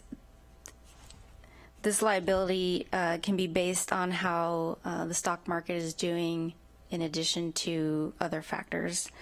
But this ties into the PERS rates that the county pays for its employees. And the county expects PERS rates to increase indefinitely until OPSERP employees fully replace Tier 1 and Tier 2 employees. I also wanted to note that we found that the county has compensation control policies in place to prevent what is called pension spiking or pension inflation, which can influence the PERS liability and pension rates. So we found that the county does have policies in place to help prevent pension inflation.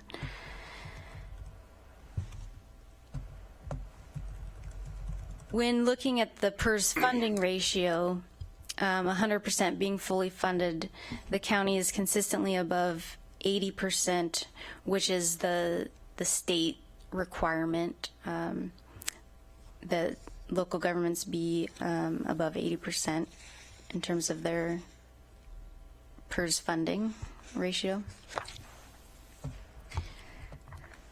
We looked at one indicator for capital assets. It's the capital assets aging indicator.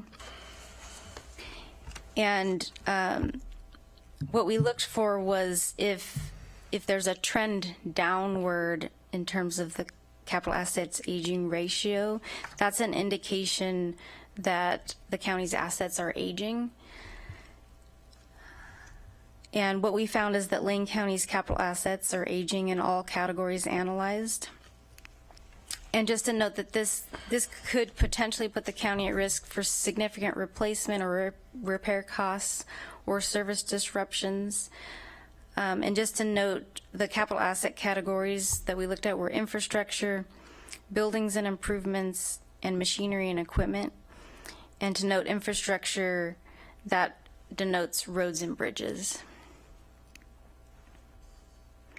So this first slide on capital assets aging is for government activities. And then I also have the trends for business activities, which are those enterprise fund activities such as the Lane Events Center and the Solid Waste Fund.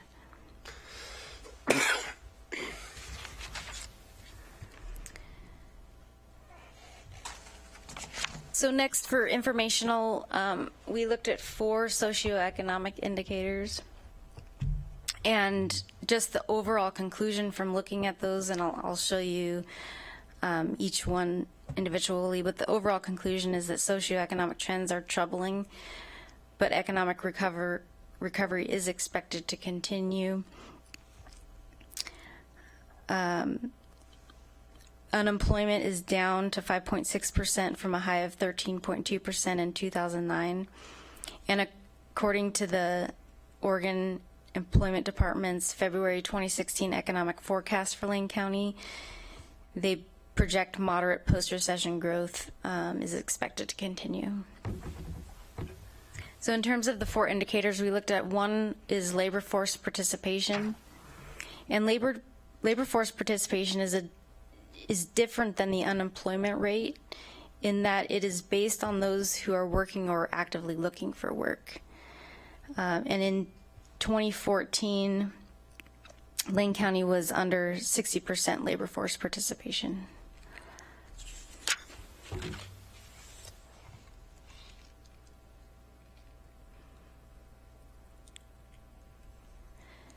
Another socioeconomic indicator is personal income per person. And you can see that Lane County is below Oregon and also the overall U.S. in terms of personal income per person. And you can see that it's, when adjusted for inflation, it's been fairly flat over the last 10 years. The other thing we looked at was the percent of residents receiving food assistance. So this is basically SNAP, the SNAP program, formerly called food stamps. So as you can see, participation has gone up over the last 10 years. Quick clarification on that. That's the federal SNAP program. That doesn't include local efforts. Correct. Food for Lane County. Okay. What years are those? Oh, the years fell off. It is 2006 to 2015. They're all those graphs are the same years? Yes. Yeah.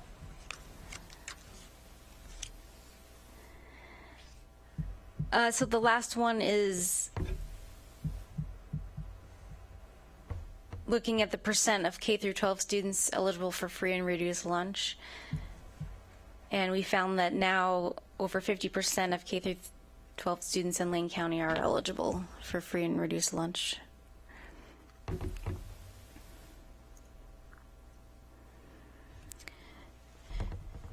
So in closing, the recommendations that we made based on the analysis of the indicators and our audit review is to ensure continued financial health and to minimize impacts to services. We recommend Lane County continue its efforts to develop and annually refine a long-term comprehensive financial management strategy. And this should include continuing financial planning efforts to identify cost savings and possible revenue solutions, and ongoing monitoring of the PERS liability and capital assets aging.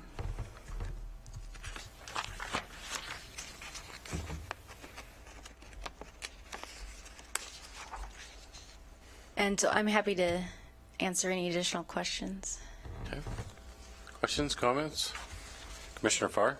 Thank you. Great reflection. That takes a lot of information and puts it into one report, which I printed out because I'm going to use it over and over again.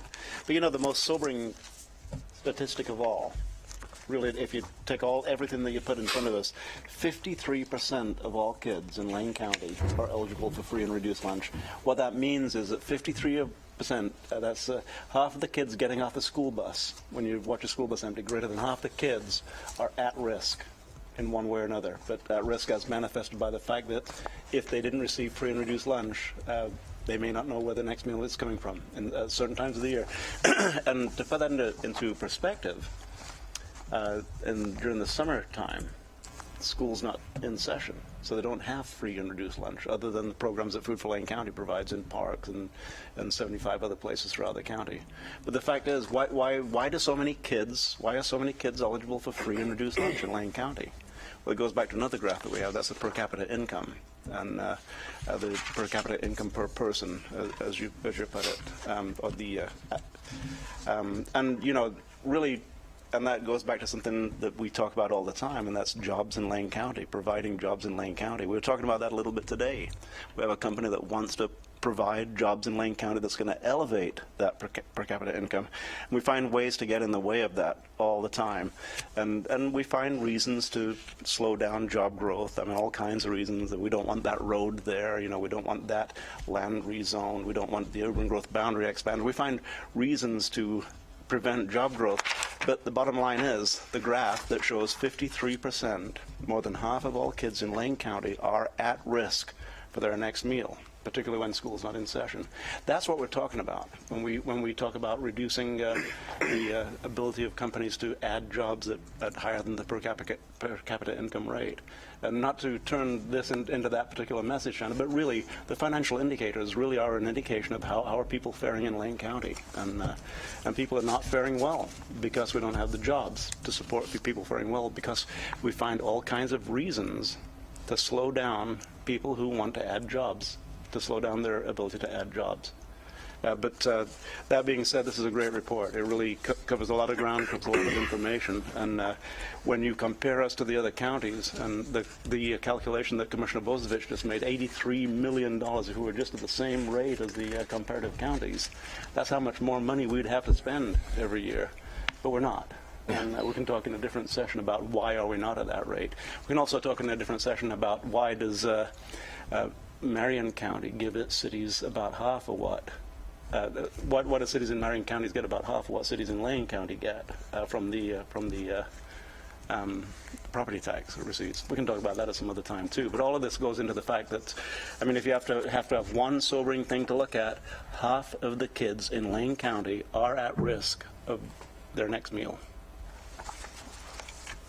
Thank you. And just to note that I don't think I mentioned this, the reason why we looked at socioeconomic indicators is that they're an indication of increased need for services. Those individuals may have increased need for services from Lane County government.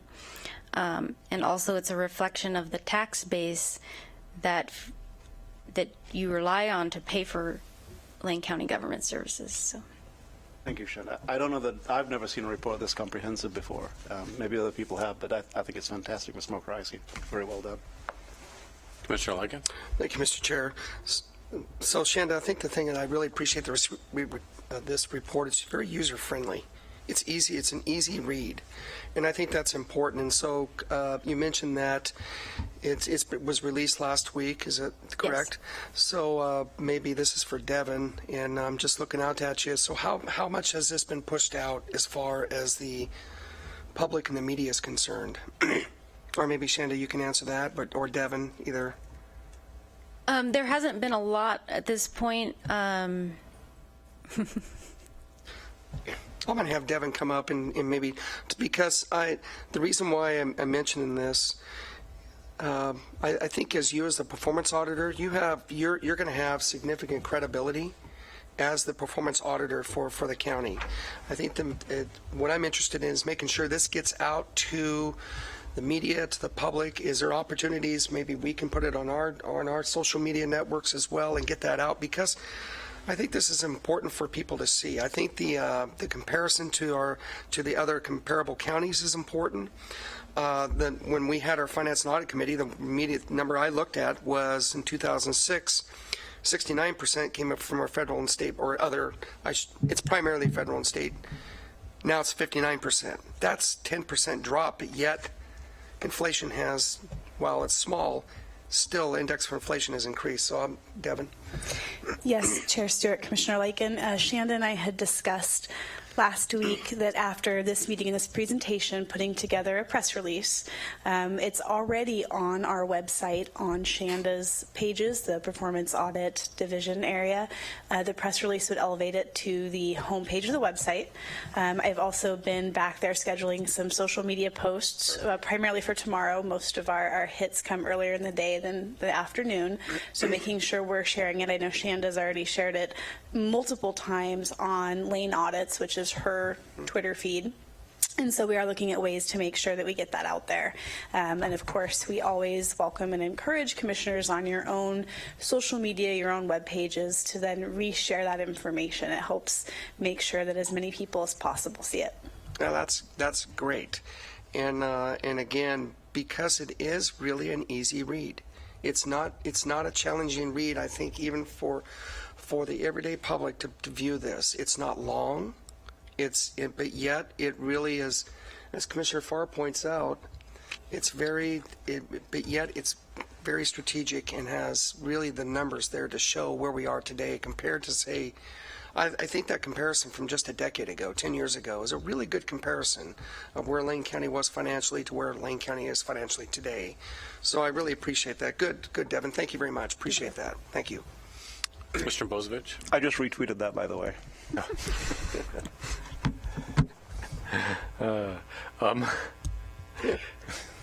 So I just want to say that I've already used your 2-page graphic.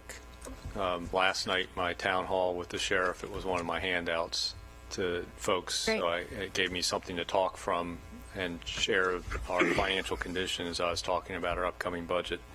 If I could add one thing, it'd be nice if in the one where you do talk about our total per person spending, if that also noted the average of the 5 counties in that graphic too. But I know there's a lot of information there, but it kind of leaves that 580 hanging out of there with no comparison of where that sits in comparison to anything else.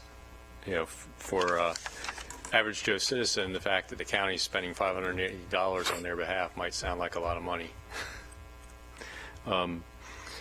But also, I think that I agree with Commissioner Lyken that it is a really readable report, and I think it is really good. I'm glad you used workforce participation rather than just straight unemployment. That was something I think we talked about as an indicator, because I think it is one of those things that folks want to focus in on an unemployment rate, and that really doesn't tell the whole picture. And I think it's kind of obvious in that workforce participation that we have a fairly low workforce participation in comparison to other counties, and it's actually gone down over time, which might say why our unemployment rate's gone down also. You get less folks participating in the workforce, then the unemployment rate of those participating can go down with them. There is a management response to the financial indicators audit that's attached to the report. I wanted to give Mr. Mokohiski maybe a chance to highlight anything he wanted to out of that response relative, because some of the indicators are most of them are really good. One of the things I want to say is that if you look through this audit, it basically says Lane County is being managed pretty darn well. I mean, our debt ratios, our PERS funding, there are several different indicators in there. We look really good, but there are a couple of them where we look a little shaky, things like revenue and all that. It'd be kind of interesting to have maybe Steve address, maybe just a highlight or two from his response that he might want to have folks hear about.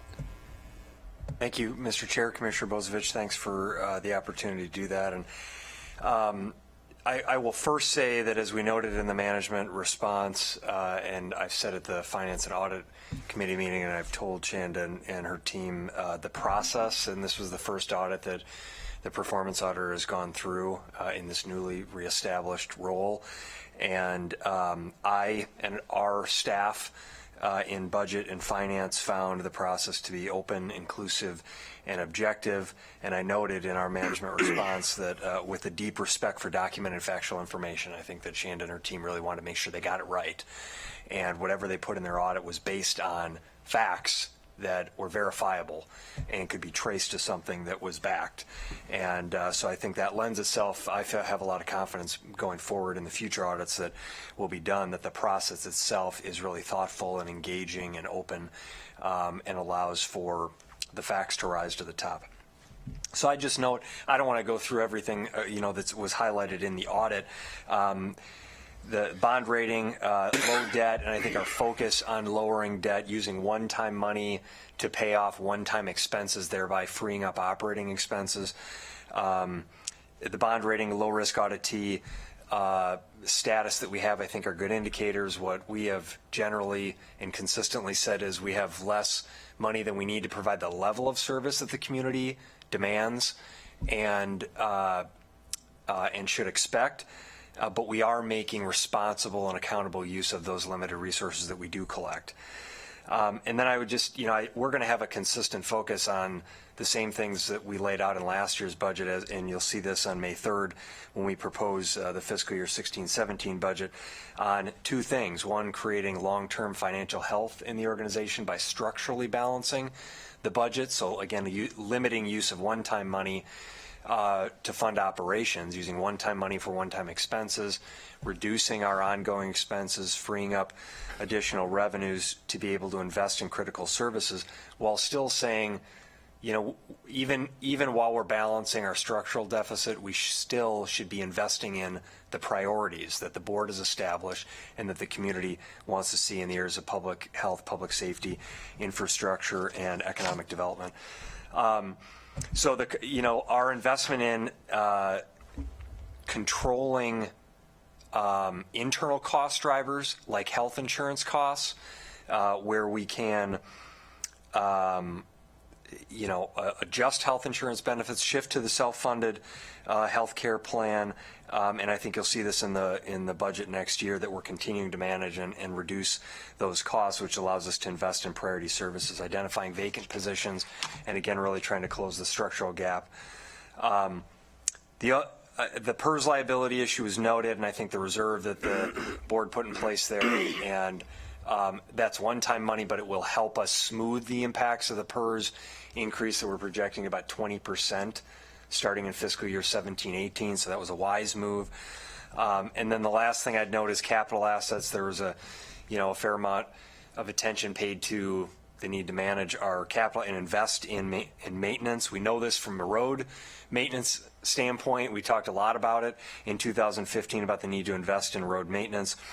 And then we noted our work on a facilities condition assessment plan, a parks master plan update, a lane event center facility assessment, all of our work around courthouse planning to make sure that we're maintaining existing facilities and investing in facilities needed for the future. I'd make another note to that you will notice that as we have moved into new facilities, particularly in our community health centers and the employee clinic that was recently opened, those have been leases. So where appropriate, particularly where there's any kind of question or risk about funding in the future for certain initiatives, we tried to enter into agreements that provide us flexibility to pull out of that if the revenue were to dry up or go away. So we're trying to mitigate our risk on those fronts. So I'll stop there unless there are questions. But I concur with the board's assessment. I think this was really well done. It was thorough, it was thoughtful, and I think it was presented in a way that's really easily understandable. I'll just conclude by saying I ran into the Eugene city manager last Friday downtown, and he said to me, boy, that was a really great financial indicator. Those financial indicators that you guys put together were really outstanding. He said, I'm sharing that with my team because I think that we should look at doing the same kind of thing. I was tempted to take credit for yes, you did a great job. I think it was a nice opportunity to highlight the value of having an internal performance auditor to do this work. Commissioner Lycan. One last question, Mr. Chair. So the recommendations are there, and so I guess the question I have is looking back to Steve. Would there be an appropriate time to provide an update of where we are as far as the ongoing, for instance, the ongoing monitoring of PERS? I know we're coming into our budget time. Obviously, we can take a look then, but I think it's just healthy to make sure that we have recommendations, I think it's important that we take these recommendations seriously, and I mean that's the reason why we hired a performance auditor in the first place, and but so do you have a mechanism in place where there'll be a report back to the board on where we are as far as the recommendations are concerned? Thank you, Mr. Chair, Commissioner Lakin. That's a great question. I'd tell you, I think the budget process is that process. That is, $500 million approximately in taxpayer resources that we invest each year, and the budget is the plan for how we're going to prioritize use of those limited resources. So I think the budget process, and you'll see in that budget, we're going to make reductions in expenses. We're going to identify some changes in revenues.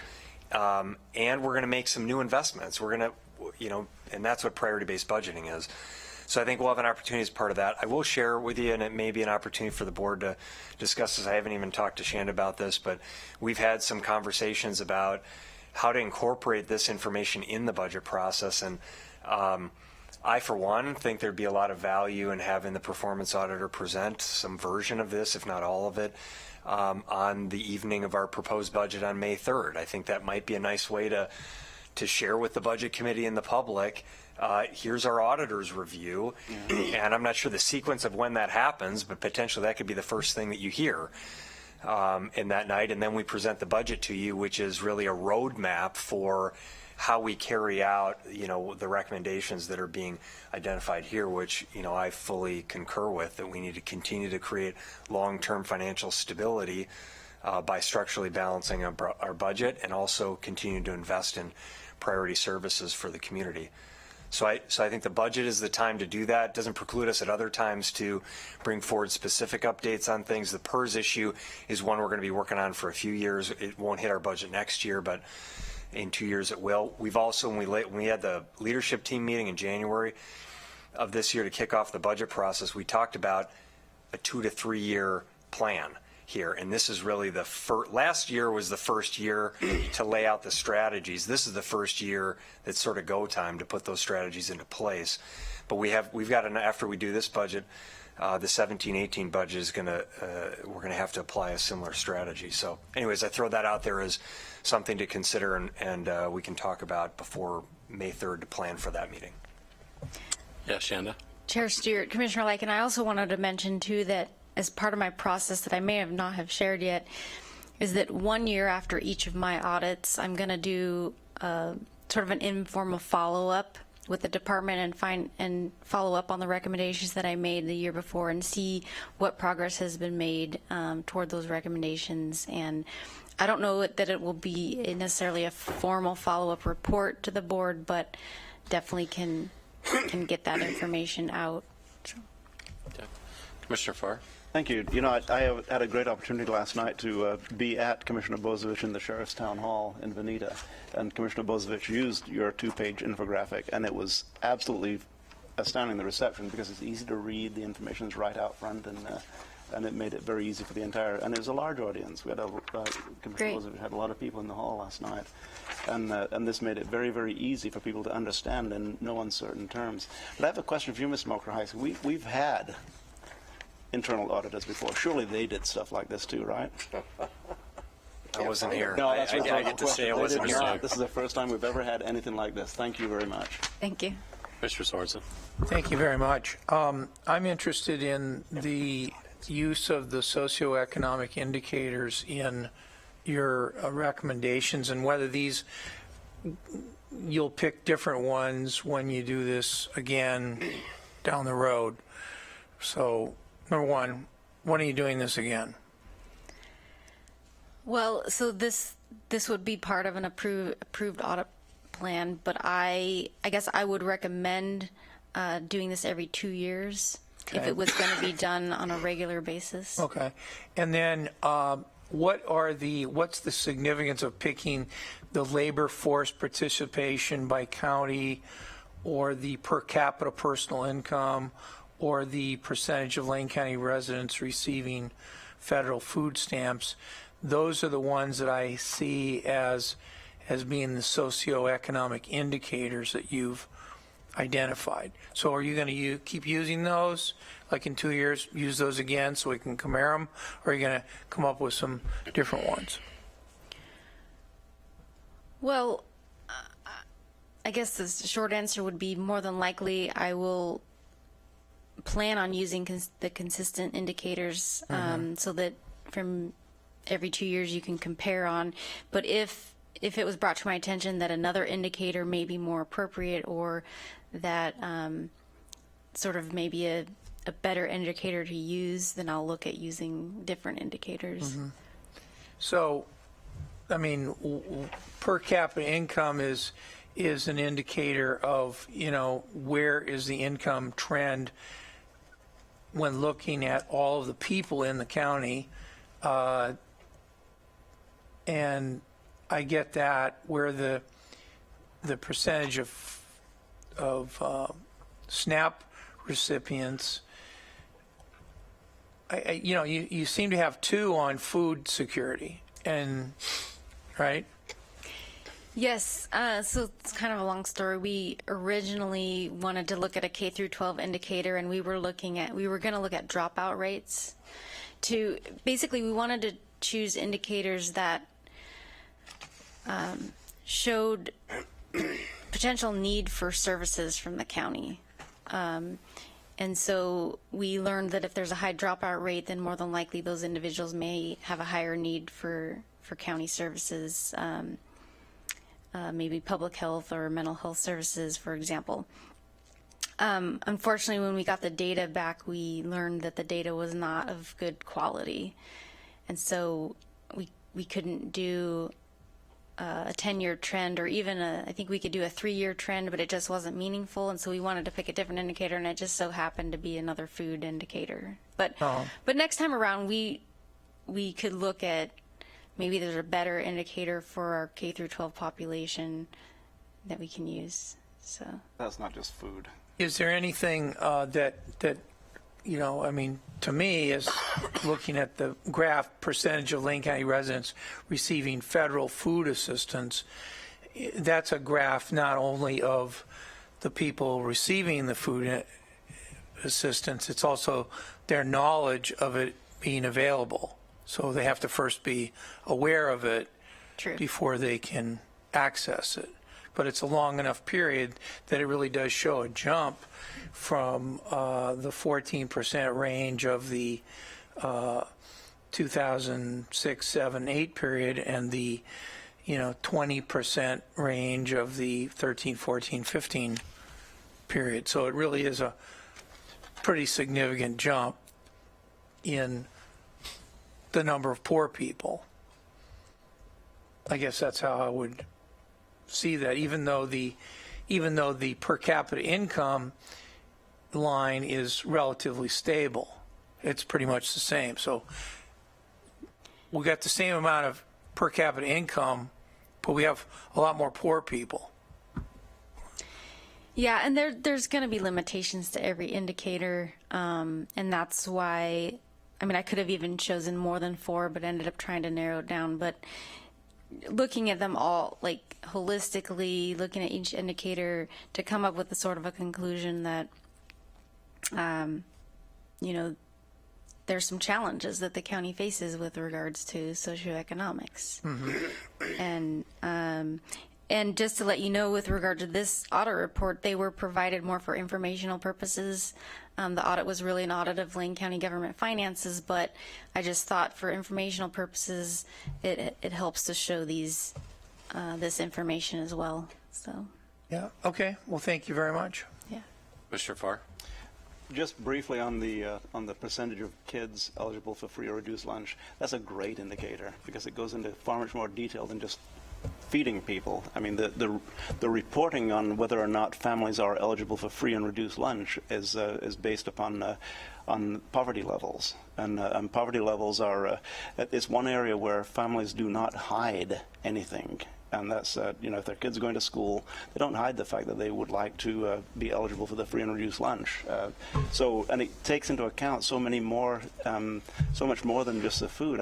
If a family is eligible for free and reduced lunch for their kids, then they are living in poverty. That's an indicator that they are below that federal that multiply on the federal poverty level, and and you don't have to wait every 10 years, and schools report it absolutely to the federal government because a lot of their reimbursements for school meals are based upon that number, and so it's a real number, and it's an accurate number, and it's an ever-changing number based upon the very grade school level block. Now, it doesn't take into account retired people, or elderly people who are living in poverty, but it's a fantastic indicator of families that are living in poverty, and it goes far beyond just food. It's not a food indicator, it's a poverty indicator. And so when you look at that number and you compare it to SNAP, it's not the same as SNAP. This is a poverty indicator that people do report, and it's very accurate. Okay. Well, I got a few comments, but I'm going to leave them. I think we've discussed this very well. I think, if I'm not mistaken, that we might be able to see this at the budget process, too. I think this is very good information that might be presented in the budget process, hopefully. So spend some conversation about that. So I'd be happy to if that decision is made, yeah. Yeah, because I think it really is a great way to segue into our budget to know exactly what we're dealing with in our county and its overall health financially and what we're dealing with. So anyway, very good report. Thank you so much for it. Thank you very much. Okay. So, Mr. Mokahaiski, do you have any announcements that you want? Mr. Chair, I can forego. We have an exec session, so I'm happy to. I will just note it's Public Health Week this week. We have an event that's scheduled Thursday at 4 p.m. at Charnelton. If you're available, Commissioner Stewart and Commissioner Farr, as the chair and vice chair, are going to present some awards for public health. So you're invited that 4 p.m. Thursday at the Charnelton, second floor of the Charnelton building. And I'll leave the rest for another time. Okay. I don't believe we have any announcements from legal counsel. How about announcements from commissioners? I have one. I just wanted to share that last Friday night, the McKenzie River Trust put on what they called a program called the McKenzie Memories. For those of you that don't know the McKenzie River Trust, I think it's been publicized pretty well, but they just completed acquisition of a considerable amount of property up in the upper area of the McKenzie River, around just before Blue River. It's property that used to house the Finrock logging camp back in the 40s, and the evening was incredibly attended by folks, and they kind of celebrated kind of the past history of what took place on the property, and really kind of laying the groundwork for what the property is going to bring in the future by restoring fish runs and habitat, and really kind of taking that property to the next level. Once we had some what they call fireside talks from some of the local folks that lived up there during that time, and got to talk about their history. And then one specifically that was really I was very moved by was Barry Lopez.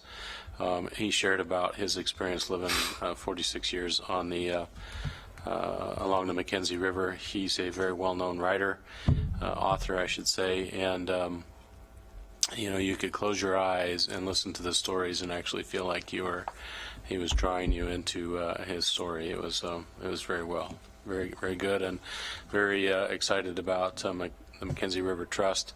They hope to and have the ability to possibly acquire about 5 miles worth of property along the McKenzie River to work with their mission. So it was a great evening.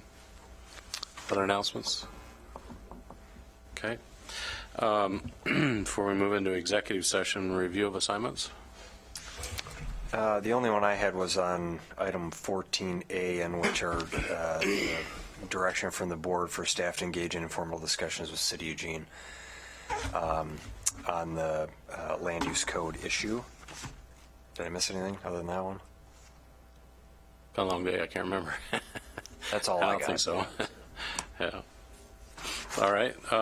Just a reminder before I read the executive session, tomorrow morning at 9 o'clock we have a Housing and Community Services Agency meeting up at the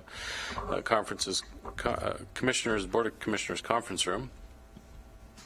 And any other further business before we enter? Okay. So at this time, the Board of Commissioners will meet in executive session to conduct deliberations with persons designated by the governing body to carry out labor negotiations.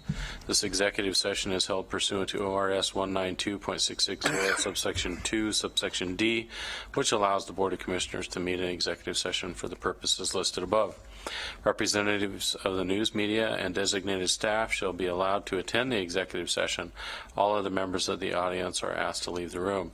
Representatives of the news media are specifically directed not to report on any of the deliberations during the executive session, except to state the general subject of the session as previously announced.